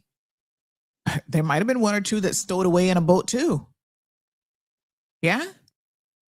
But I know what it's like to crave an opportunity and to think in your own country, if that opportunity isn't there, you want it so badly in someone else's country that you will do almost anything to be able to get it. And that doesn't necessarily make you a bad person. That makes you a desperate person. And so we've been so fortunate in the last couple generations to grow up with food, ample food, so much so that most of us are obese, right? We got more food than we know what to do with. We've got concrete and brick structures so that when we have a storm, we're not that impacted. We make money where we can get on the plane and we can take a trip and we can travel. We don't have to think about the realities of power outages, no gas at the petrol station, at the gas station. You're lucky if you got a car. You're lucky if you have shoes on your feet. I mean, I've been to Cuba a number of times and you see, especially out in the country, the little children on the side of the road asking you for 5-cent American. And they're pointing at their feet. No shoes on their feet. I sympathize for those people. I sympathize for the people of Cuba. Like, yeah, they need regime change. I don't think I don't think it's really worked out too well for them.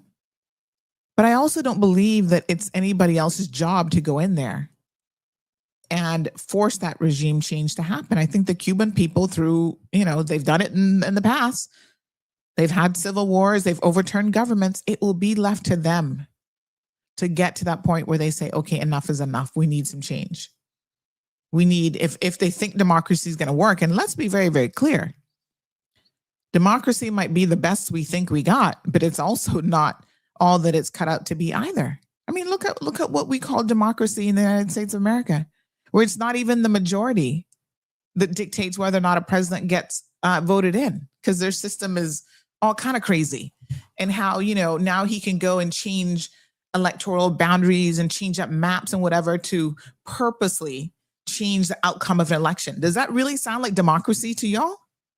That sounds like madness. Anyway, all I can tell you is the world is complex. I'm certainly not here trying to solve anybody's problems. But what I tell you is Cubans are being deported at an alarming rate that, has never been seen before. They all thought that they had preferential treatment in the United States of America until now. And they had just 2 weeks ago, the federal government claiming that on January 3rd, Geraldo Campos, a detainee, a Cuban detainee, died while attempting suicide. However, eyewitnesses say that that's not true. The guards actually pinned him down and choked him to death. And anyone who saw the incident was quickly being deported outside of the United States so that when the investigation takes place, they would not be available to be interviewed. Does that sound like a democracy? Does that sound like that's a better country than Cuba, where people will disappear by the hands of the government? People are being killed by the hands of ICE. Does that sound much better? And they're not even sending them back to their own country. They're sending them to like African countries and stuff where they don't even speak the language, countries they've never even heard of before. Yeah, that's a better option. At least in Cuba, they'd be able to speak the language, maybe get some help. It's crazy. Haiti. Let's talk about Haiti for a second, because Haiti is in this mess as well. So over 300,000 Haitians are about to lose their status. Let me tell you what it's called. Let me just see if I can find it really quickly. So they're about to lose their status. It was kind of like a protected status that they had. And the interesting thing about this is the knock-on effect is that most of these Haitians are actually, let me just check something here. Most of these Haitians are care workers in Florida. So they work in nursing homes, work in people's homes, taking care of their elderly, stuff that nobody else really wants. Most Americans don't want that job. So they're about to lose their TPS status because it ends tomorrow, right? And the community that is going to get hit the hardest because of this is Miami.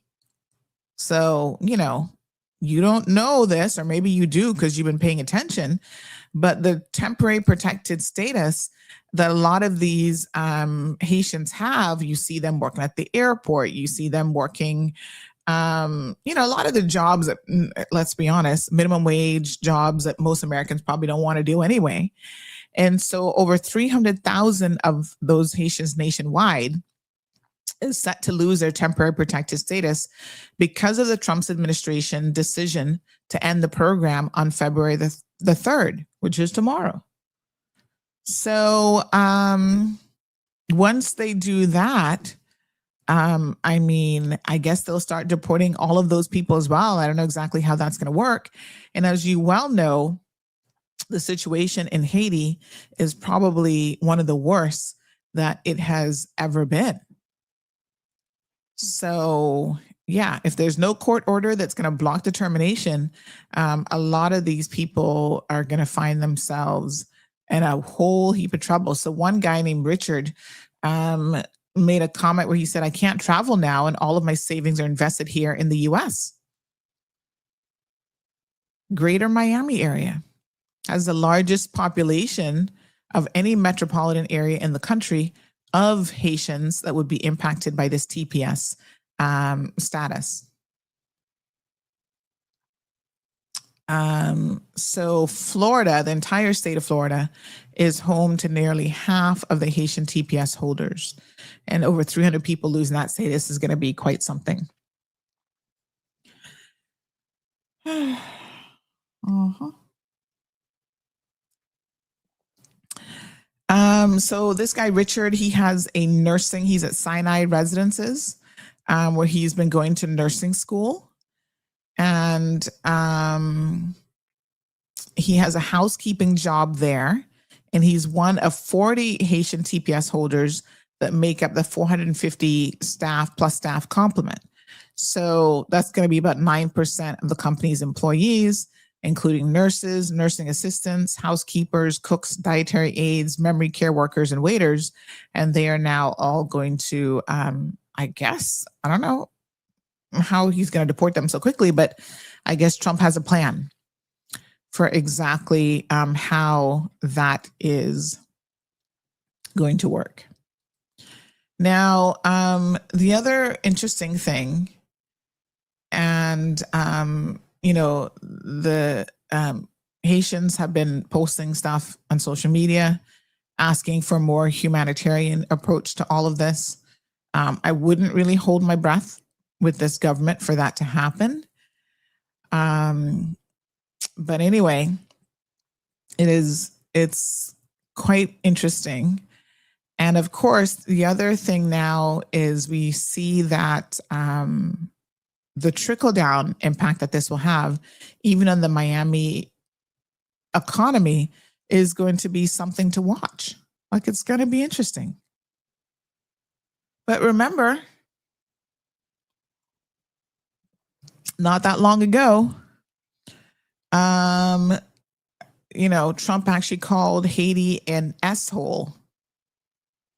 That's what he thinks of these countries, and he has made it very, very clear. He makes comments about countries like Haiti, Somalia, and then he praises South Africa. Only the South African white people, by the way, not the colored people. He wants to give them special status to be able to go to America, which a lot of them have not taken up his offer, because not even to them want to get involved in the hot mess that's now America.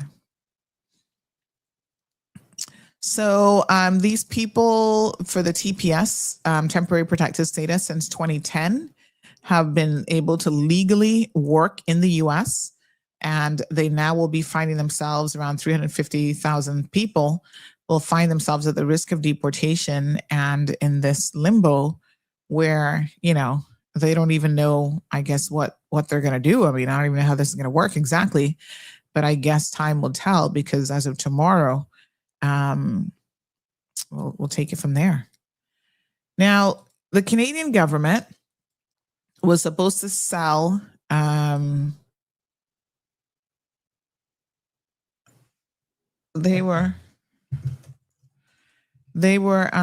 second.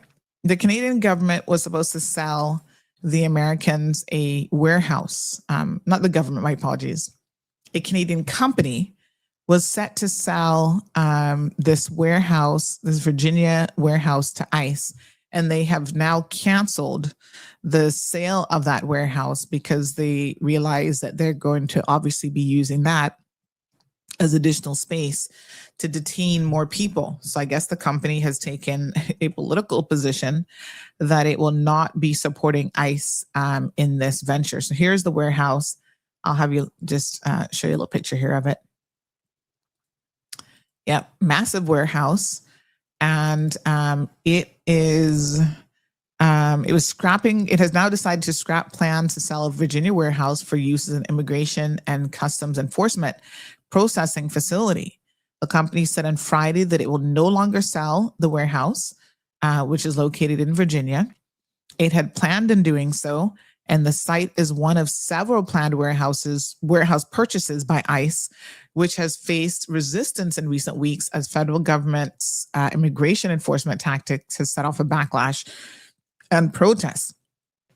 So it belongs to Jim Peterson Developments, which is based in Vancouver.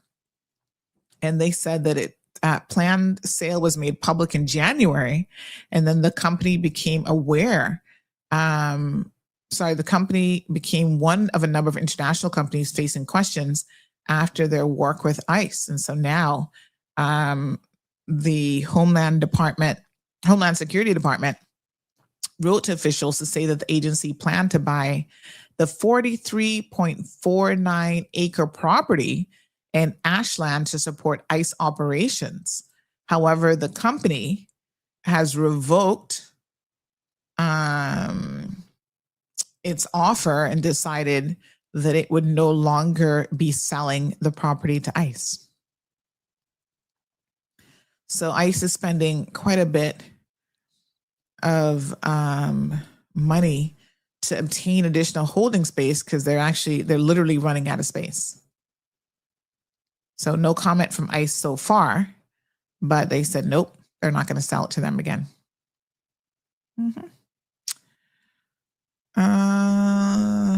So yeah, what a mess. So at least 32 people have died in ICE custody since Trump took office. That's just in the past year for his second term. And that's more people than in the entire term of former President Joe Biden. So the entire term for Joe Biden, 4 years, more people have died in 1 year with ICE under President Trump. So they're looking to buy industrial buildings designed for businesses in 23 towns and to convert them into detention facilities, spurring some resistance in places where the warehouse plans become public.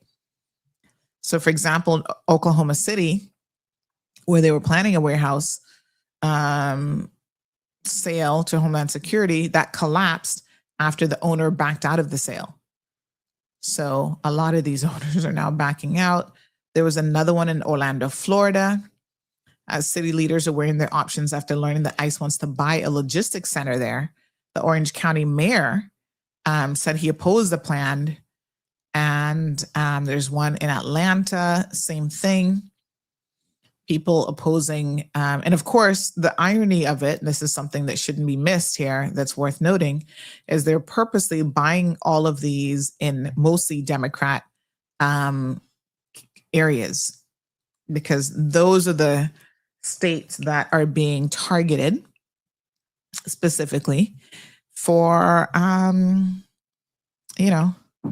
are the ones that are being targeted for these centers and immigration. Like, I guess the Republican states don't have any criminals or illegal immigrants. I joke because the states that have the most are 2 Republican states. Just saying. Okay. All right. What a hot mess. Wowie. Anne says, do you know that there's a lot of Cubans in Miami, Florida? Oh, yes.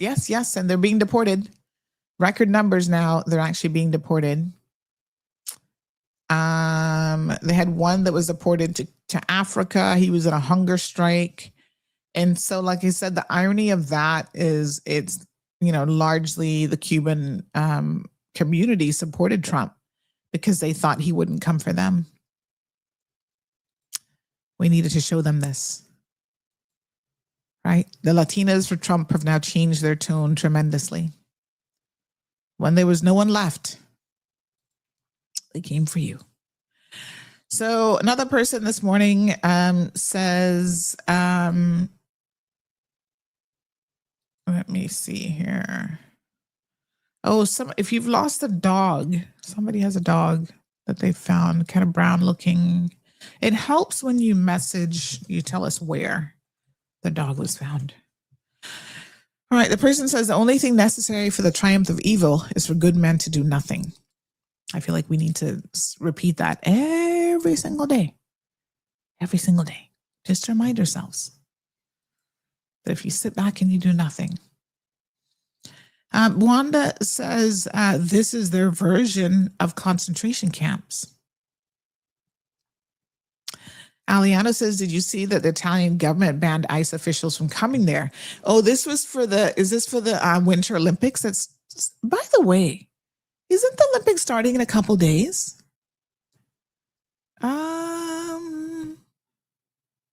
Pretty crazy, right? I haven't heard much about the Winter Olympics this year. But yes. So people who've learned who have lost this temporary shield from deportation, it's impacting 4 countries. And I want you to pay attention to where those countries are, who they are. So we have Cubans, Haitians, Nicaraguans, and Venezuelans. They all had temporary shield from deportation, and they have lost it under the Trump administration. Those are the 4 priority countries. Not a single European country anywhere. So interesting. And don't forget, the Haitians were eating your pets. So maybe that's why they're being targeted, because they're eating your cats and dogs. Hot mess. All right, folks, that's the madness that is happening in the world around us at the moment. Headlines all over. Today is Groundhog Day. Poor groundhog, he ran back inside. He's predicting, what they do with the groundhog, right? They brought him out. And what's his name? Punksu 20 Phils. Where did this poor little groundhog get that name from? Apparently, he's predicting 6 more weeks of winter at least. They said that he saw his shadow and he ran for the hills. Poor thing. He's like, get me out of this cold. Put me back in the ground. What are y'all doing?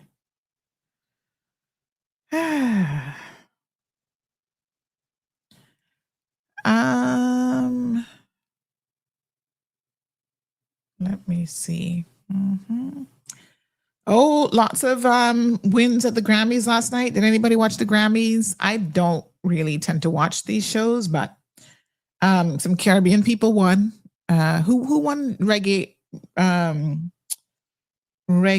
art album of the year? Some guy. So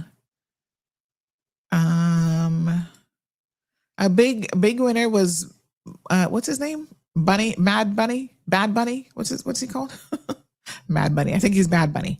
So Bad Bunny won album of the year at the Grammys. And of course, he's actually performing at the upcoming Super Bowl, which I think is the Super Bowl next weekend. I feel like it's coming up pretty quickly. So yeah, Bad Bunny won. And it's been interesting because, of course, ICE has said that they're going to be going to the Bad Bunny Super Bowl to pick up people. He's not happy about that. Bit of good news. 5-year-old Liam Ramos and his father, who were detained last month in Minnesota, were released from ICE custody after a court order. So they didn't ignore that order. The Trump administration, which disputes that they had legally sought asylum, signaled that it may appeal. So, they can't even get, this is the part that's kind of concerning, is they can't even get the documentation or the paperwork right. Like, they have been arresting people who have been doing things the right way, and you still get arrested. So people are legit scared. Like, they're like, what on earth are we supposed to do? And apparently this little kid, he's only 5 years old, but he was not doing well. Like, his health was failing in ICE custody because, children can't take the same level of stress that adults can take. And so look at this little thing. Oh my gosh, look at that little face. Oh my goodness. So yes, they now have been released, and we wish them all the best.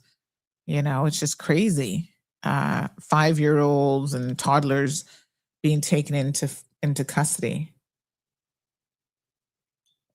They're targeting schools. And so when they go into schools, children are actually being traumatized, even American children are being traumatized by seeing their schoolmates being dragged off by men with masks and guns. Very, very reminiscent of what would have happened in pre-World War II Germany and different parts of Europe. You know, when Anne Frank was having to hide in her basement. Kids now seeing this are having to live with the trauma of it. You know, they don't understand everything that's going on. And yet, you know, they're having to witness this. And childhood trauma is not something that you should underestimate. These are adults who will become very, very angry Americans, by the way. And they're going to be the same ones who are going to take up arms because, you know, everybody in America can own an Uzi quite easily. And then they're going to be the next round of kids killing each other in schools because they were traumatized as young children. What a mess. All right. Yeah, Super Bowl. Somebody tell me when the Super Bowl is. It's going to be who? The Seahawks and Patriots? Didn't the Patriots go last year?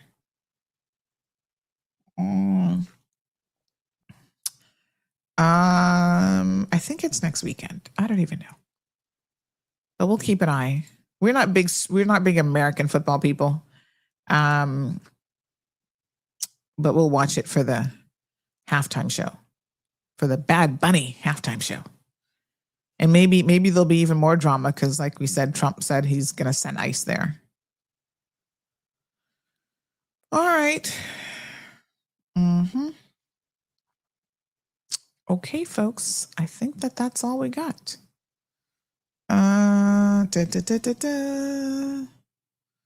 Let me see. The Kennedy Center is going to be closed for a couple of years now, supposedly because it needs a makeover, which we know it's closing because nobody wants to perform there anymore. All of the artists have been canceling in droves. So I guess if they have no performers, the best thing to do is just to shut it down for 2 years. Can't make this stuff up.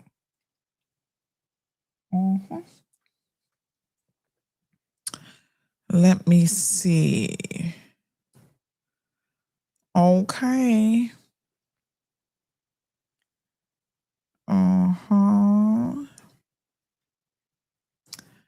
All right. Oh, February is Black History Month. Good luck, America. Have some tea on that one. Y'all gonna need it this year more than ever. I'm just saying.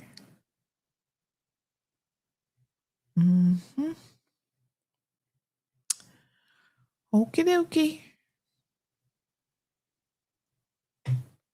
Just trying to see. Tomorrow we can talk a little bit about the HSA board. So the minister had a press conference on Friday. I think you guys saw that. We had a couple stories around that. And so, you know, I gotta show you guys this. This is so funny. But yeah, I mean, we're hopeful that they can finally sort themselves out. They are doing an audit as well. And so really, really looking forward to that. Oh, so Donald Trump says he's going to sue Grammys host Trevor Noah over brutal Epstein joke. Oh, God, he's going to sue everybody. Everybody gets sued. You get a lawsuit, you get a lawsuit, and you get a lawsuit. And you get one too. Somebody says, not for nothing, Sandy, but Bad Bunny is more American than the First Lady. Oh my goodness. I don't even know, what does Bad Bunny sing? I don't think that I know his music. Maybe I've heard something on the radio and didn't know that that was him. I'll have to go look him up later on to see what he's singing. AJ says Anne Frank had in a secret annex or attic, not a basement. Well, attic, basement, tomatoes, tomato. I mean, you know, some parts of the world it's an attic, some parts of the world it's a basement. I think you get the gist. The fact that she had to hide so that she wouldn't be executed and killed as a little girl, I think is the more important point, not the semantics of whether it was an attic or a basement. Marshall says, I wonder what all those Cubans who voted for Trump are saying now. Well, some of them are publicly coming out saying, yeah, they made a mistake.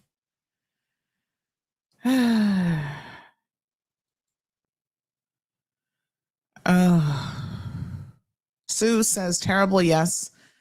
They're like damn Hitler's henchmen. It's 2026, so cruel.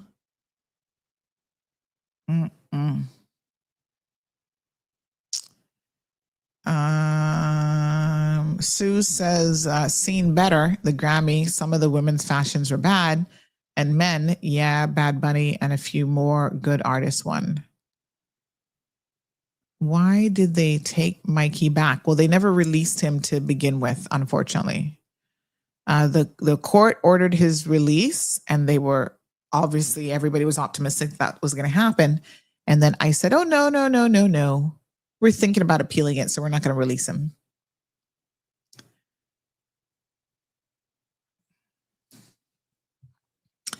It's a hot mess.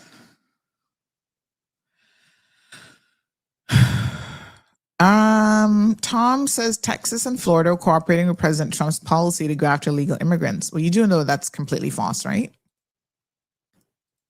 He's not targeting Texas or Texas or Florida as much, not at all.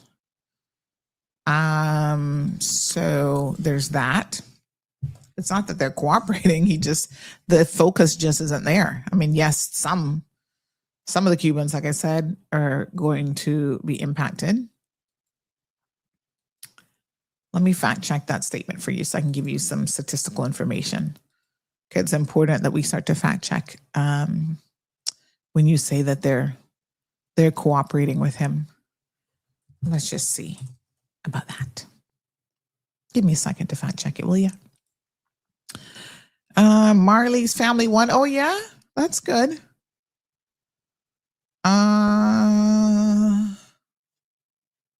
Blessed good morning, Lady D.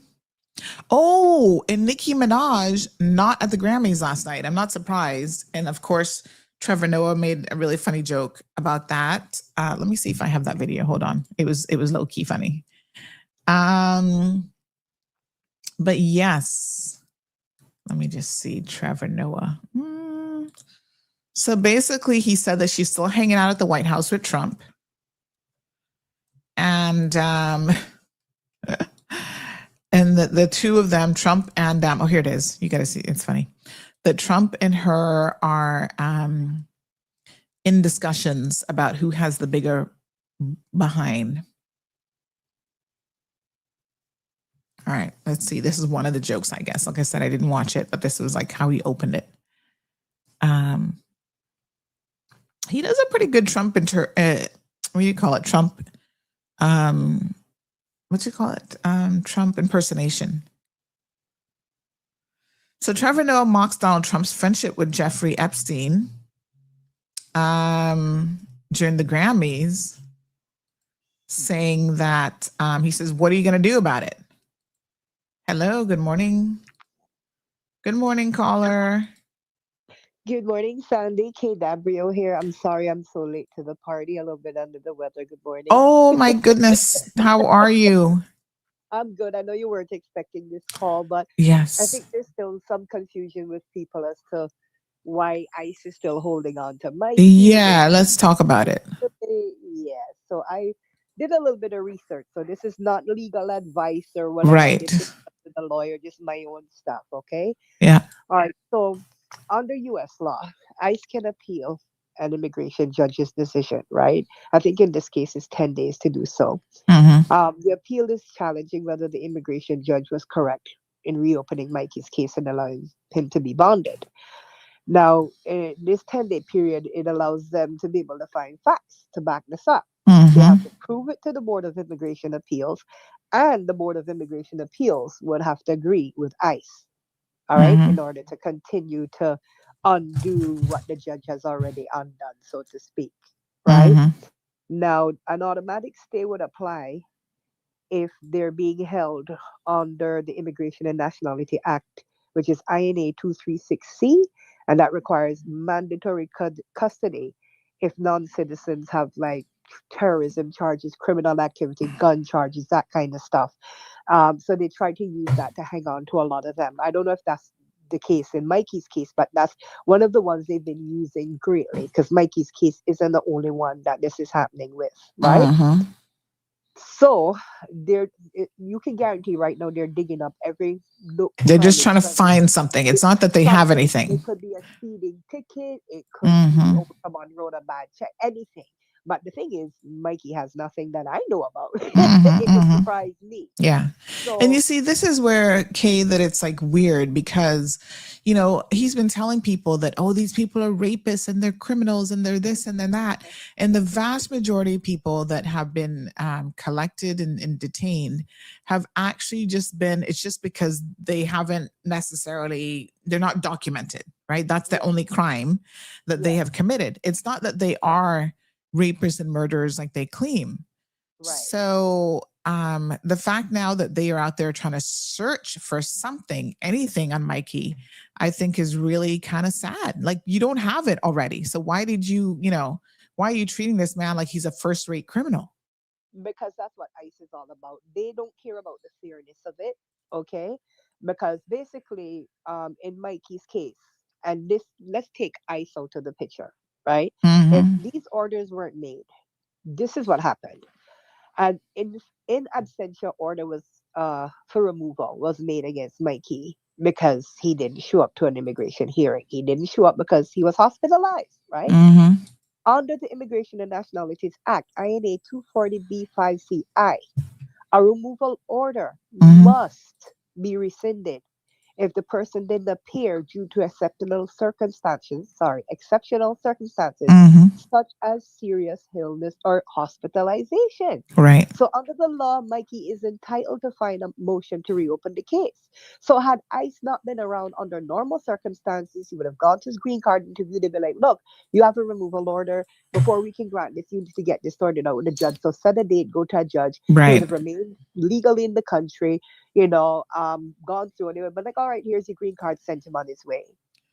So what has essentially happened is when he appeared in front of the judge looked at it and said the same conclusion, like, okay, Mm-hmm. we never even served him because he gave us his new address and everything. You guys dropped the ball, plus he's entitled to have it reheard, but you guys are still trying to remove him. You have no legal grounds at all to hold him.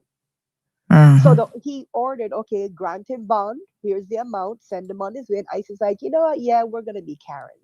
There has to be something we can find him, to keep him here. Yeah. But there's nothing, right? And like I said before, um, they're doing this everywhere in the U.S. Like there's a case in they call it the Omaha raid case of 2025, where Omaha man was granted $10,000 bond by immigration judge July 9th. Mm-hmm. And although it was paid, they refused to approve his release. Mm. They said they were going to appeal and kept him in detention center in North Plate, I don't know.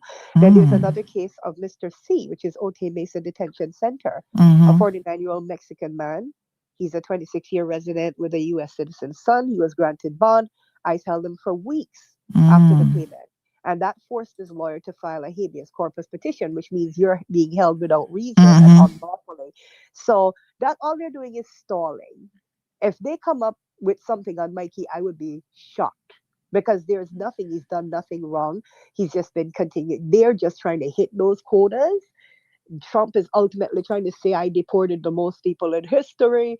And Mm-hmm. it comes back to what you had said earlier, kind of tail end of what you say about it being the rich versus the poor, Mm-hmm. you know? And that's why. So even though on paper it says he was there illegally, under the law, his rights were also violated because he was allowed to stay until he appealed this case. He never Mm-hmm. found out about the case anyway till he went. So them dropping the ball, that's nobody's problem but the government. But Mm-hmm. because ISIS enforcement, they're like, oh no, we're going to use this technicality to get rid of you. And people should know that when you come in and different cases and so on, and you're applying before you can get in that line to apply. I guess you're illegal, but you're still covered because you know you're Yeah. waiting on your turn to be heard. If Mhm. not, then what's the whole immigration process in America then? You Right. know, so I hope And that and that this is a thing, right? Like I said, like I, as someone who lived in the US for 15 years and kind of went through some of it, I went through it as a child. So it was more like on my aunt to make sure that she crossed all the T's and dotted all the I's. You know, the process is really complicated. It's not as easy as people think. So Right. there are instances where, especially if you can't afford a fancy immigration lawyer, if you try to do some of this stuff yourself, you might make a mistake. But Yes. normally the court allows you in good faith to correct those things and to be able to still proceed. So take, for example, in my situation, right? I didn't know, having grown up there for all those years, over 10 years at that point, when I was going off to university, that's when I learned that I was there on a student visa, because I didn't even know, as a kid, you don't know what your immigration status is, right? Right. I was there as a student on a student visa, and then I discovered you can't just go from a student visa to residency or anything, you know. So my aunt never changed my status. I guess she just didn't know or think about it. So when I was getting ready to go to university, all of a sudden they were like, "Oh, you're considered an international student, so you have to pay 4 times the tuition." I was like, "What?" Oh my So I know, because even in-state tuition would have been really, really expensive for me. And I was like, oh my God, I was flabbergasted. Now, thankfully, because I had received a scholarship from a law firm, I'd applied for a scholarship and I had won. There were some lawyers in that, some immigration lawyers who were like, you know, they did some pro bono work for me and they helped me to regularize my status for the purposes of the tuition, at least, right? Yeah. But it's not, you know, it's not as easy as people think. And it is quite easy to miss an appointment, to get something wrong. But the courts will be like, okay, if you have, like you say, legitimate reason why this has happened, they will allow you to fix it. What you have happening now is, you know, these people are bringing weapons to like a courthouse, and I mean figuratively and literally, like they're bringing out the big guns over a situation that ordinarily would just be fixed by the courts. And I think that that's problematic. That's really, really concerning. And they're not allowing people to go through with their hearings. I mean, you have people being sworn in as citizens, and they're like, yes, canceling this. So now what? You know, you're stuck with card, and then they start to harass the green card people. Well, you've been here 20 years. Why didn't you go be a citizen? You know, and it's trickling down because for the Caymanians and other nationalities that got naturalized, don't think you're in. Remember, he's coming for us, right? I say that because we all know I'm Jamaican, Caymanian / American, right? I went through the process. They're gonna go through all the applications with a fine-tooth comb, and just like you said, if there was a spelling error, and just say your middle initial was supposed to be B as in Barney, and you put D as in Delta by accident, they will use that to pull you out. Be like, okay, let's question you. Let's look at what you've been up to. You know, don't get no speeding ticket. Don't get none of that. They're gonna find any and every excuse to say, you know what, yeah, this is invalid, and they will revoke it. You're not as safe as you think you are. No matter charity, you could have been there 30 years. He has said it well, on his own. they're arresting even American citizens. Absolutely. So, I mean, people, when I say American citizens, I mean people who were born in America. Born there, yeah, absolutely. You know, then they're releasing them.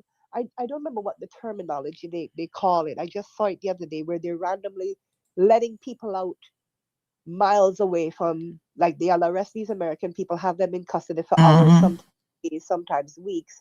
They'll let them out in the middle of the night in cold weather without calling in, no cell, nothing. You're taking them on these walks, and a number of them have shown up, even ones that are green card holders, and they're just so afraid at this point to get, you know, anything happen. They're coming home bruised, battered, everything. And USCIS is like, ICE is like, oh, well, we don't know. You know, we let them, not our problem. They don't care. You know, they're taking people's possessions, their phones, anything on them. I mean, this is definitely some Nazi type stuff. You know, It is pretty wild. Yeah, so that's why I had to jump on here to clarify. So we have a question. Maybe you can answer this. Anthony has a question. He says, why put up a fight? Just come out of the people country. that's the same problem we have here in Cayman, where they try to get people off the island that's here illegal.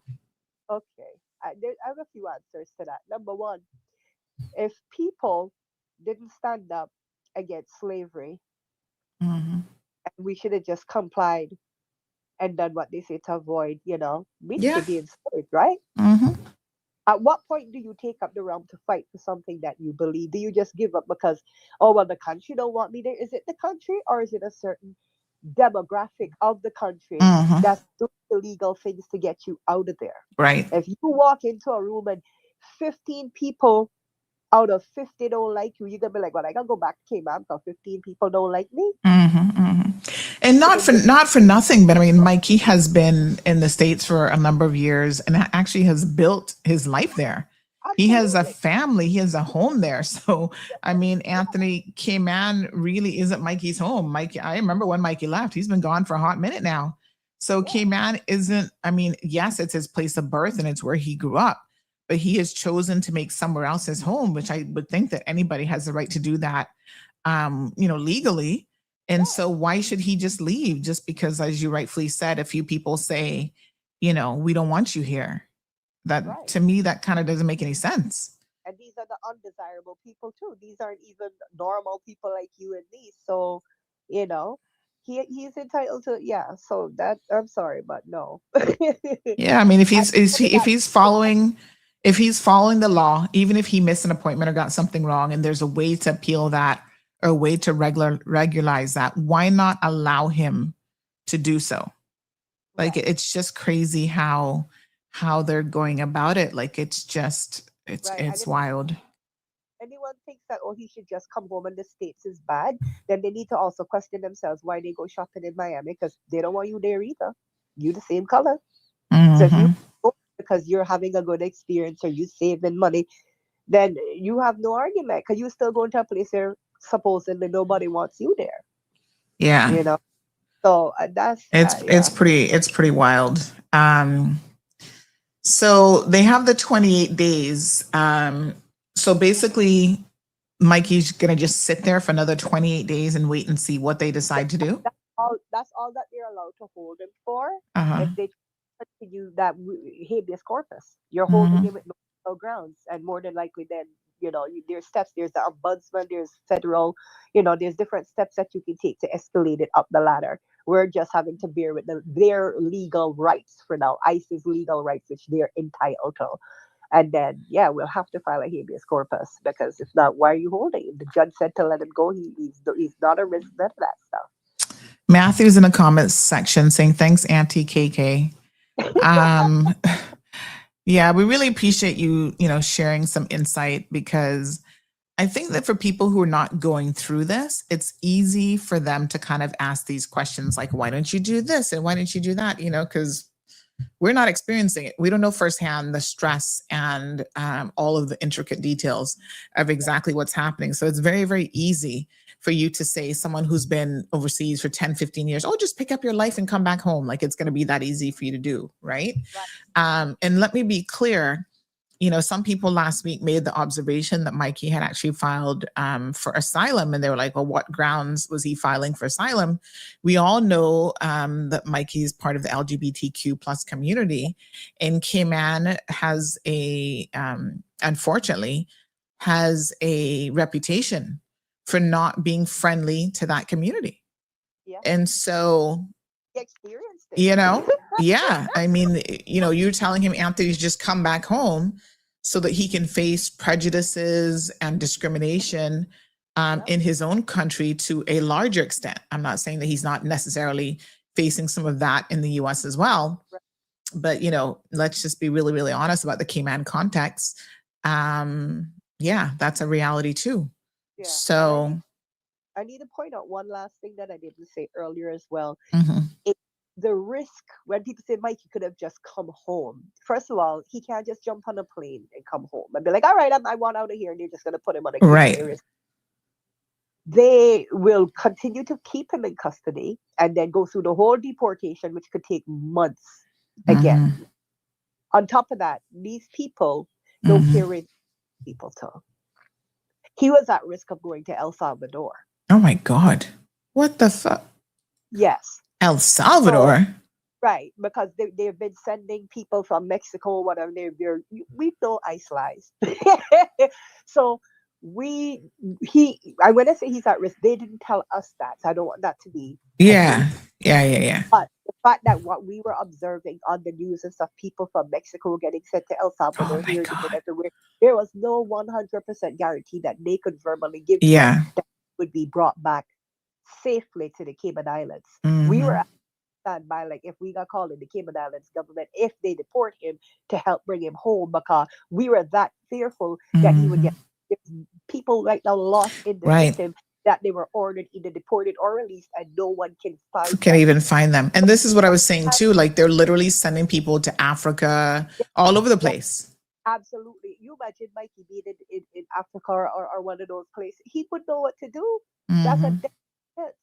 You know what I'm saying? So Yeah. we, as a family, decided that, listen, for his safety, believe it or not, even though this seems like the harder fight, first of all, the fight he's fighting is his own legal rights, right? But second, for his own personal life, we have to Mhm. make sure he can get through this and at least be in the States and then get legal, and then he can come home for a visit. Everyone will know he's fine. So it's not as open and shut as we think it is. Oh, well, the law says this, so it must be Mhm. this. But the law said that they were allowed to have slaves back in the day. I mean, Emmett Mhm. Till, we can use example after example. Mhm. So you choose to obey the law even if the law is illegal, quote unquote. Right. So that's just my point. Yeah. I mean, people can choose to remain silent on these things, like I said, thinking that it's not going to impact them until the day that somebody's at their doorstep, or Yeah, dragging their kids out of school, or, yeah, then it becomes really, really real. yeah, So I think that we have an obligation to speak on these things just as being part of the human race, quite frankly. yeah, I've always been an advocate of the LGBTQ plus community, to the point where people were questioning my sexuality. And I'm like, you missed the point. It has yeah, nothing to do with me. But these yeah, people are our friends, they are our family members, and they've not done anything wrong. And they have a right to live their lives and to try to be as happy. They're entitled to the same happiness that everybody else is chasing in yeah, this world for the little bit of time that we have here. So, that's the difficulty of it, quite frankly. yeah. So we'll continue to keep you guys in our thoughts and our prayers. And of course, it's just a really, really sad situation. Yeah. Well, Um, thank you so much for having me on the show, and yeah, you and know, we'll continue to highlight it, because I think that this is the important role that media does play. Despite the fact now that media is being targeted, nobody's safe. We see this morning Donald Trump claims now that he's gonna sue Trevor Noah over a joke and all this kind of stuff. And yeah, media in the U.S. are being arrested. They're having there was the Washington Post journalist who had her house, they went in with a search warrant in her house, something that's never been done. And the one interesting thing about media that is really, really alarming, no matter whether you like, a particular person or not, is the only profession that is listed in the Constitution, in the Bill of Rights, when it comes to freedom of speech. The only profession that's listed in the American Constitution is journalists.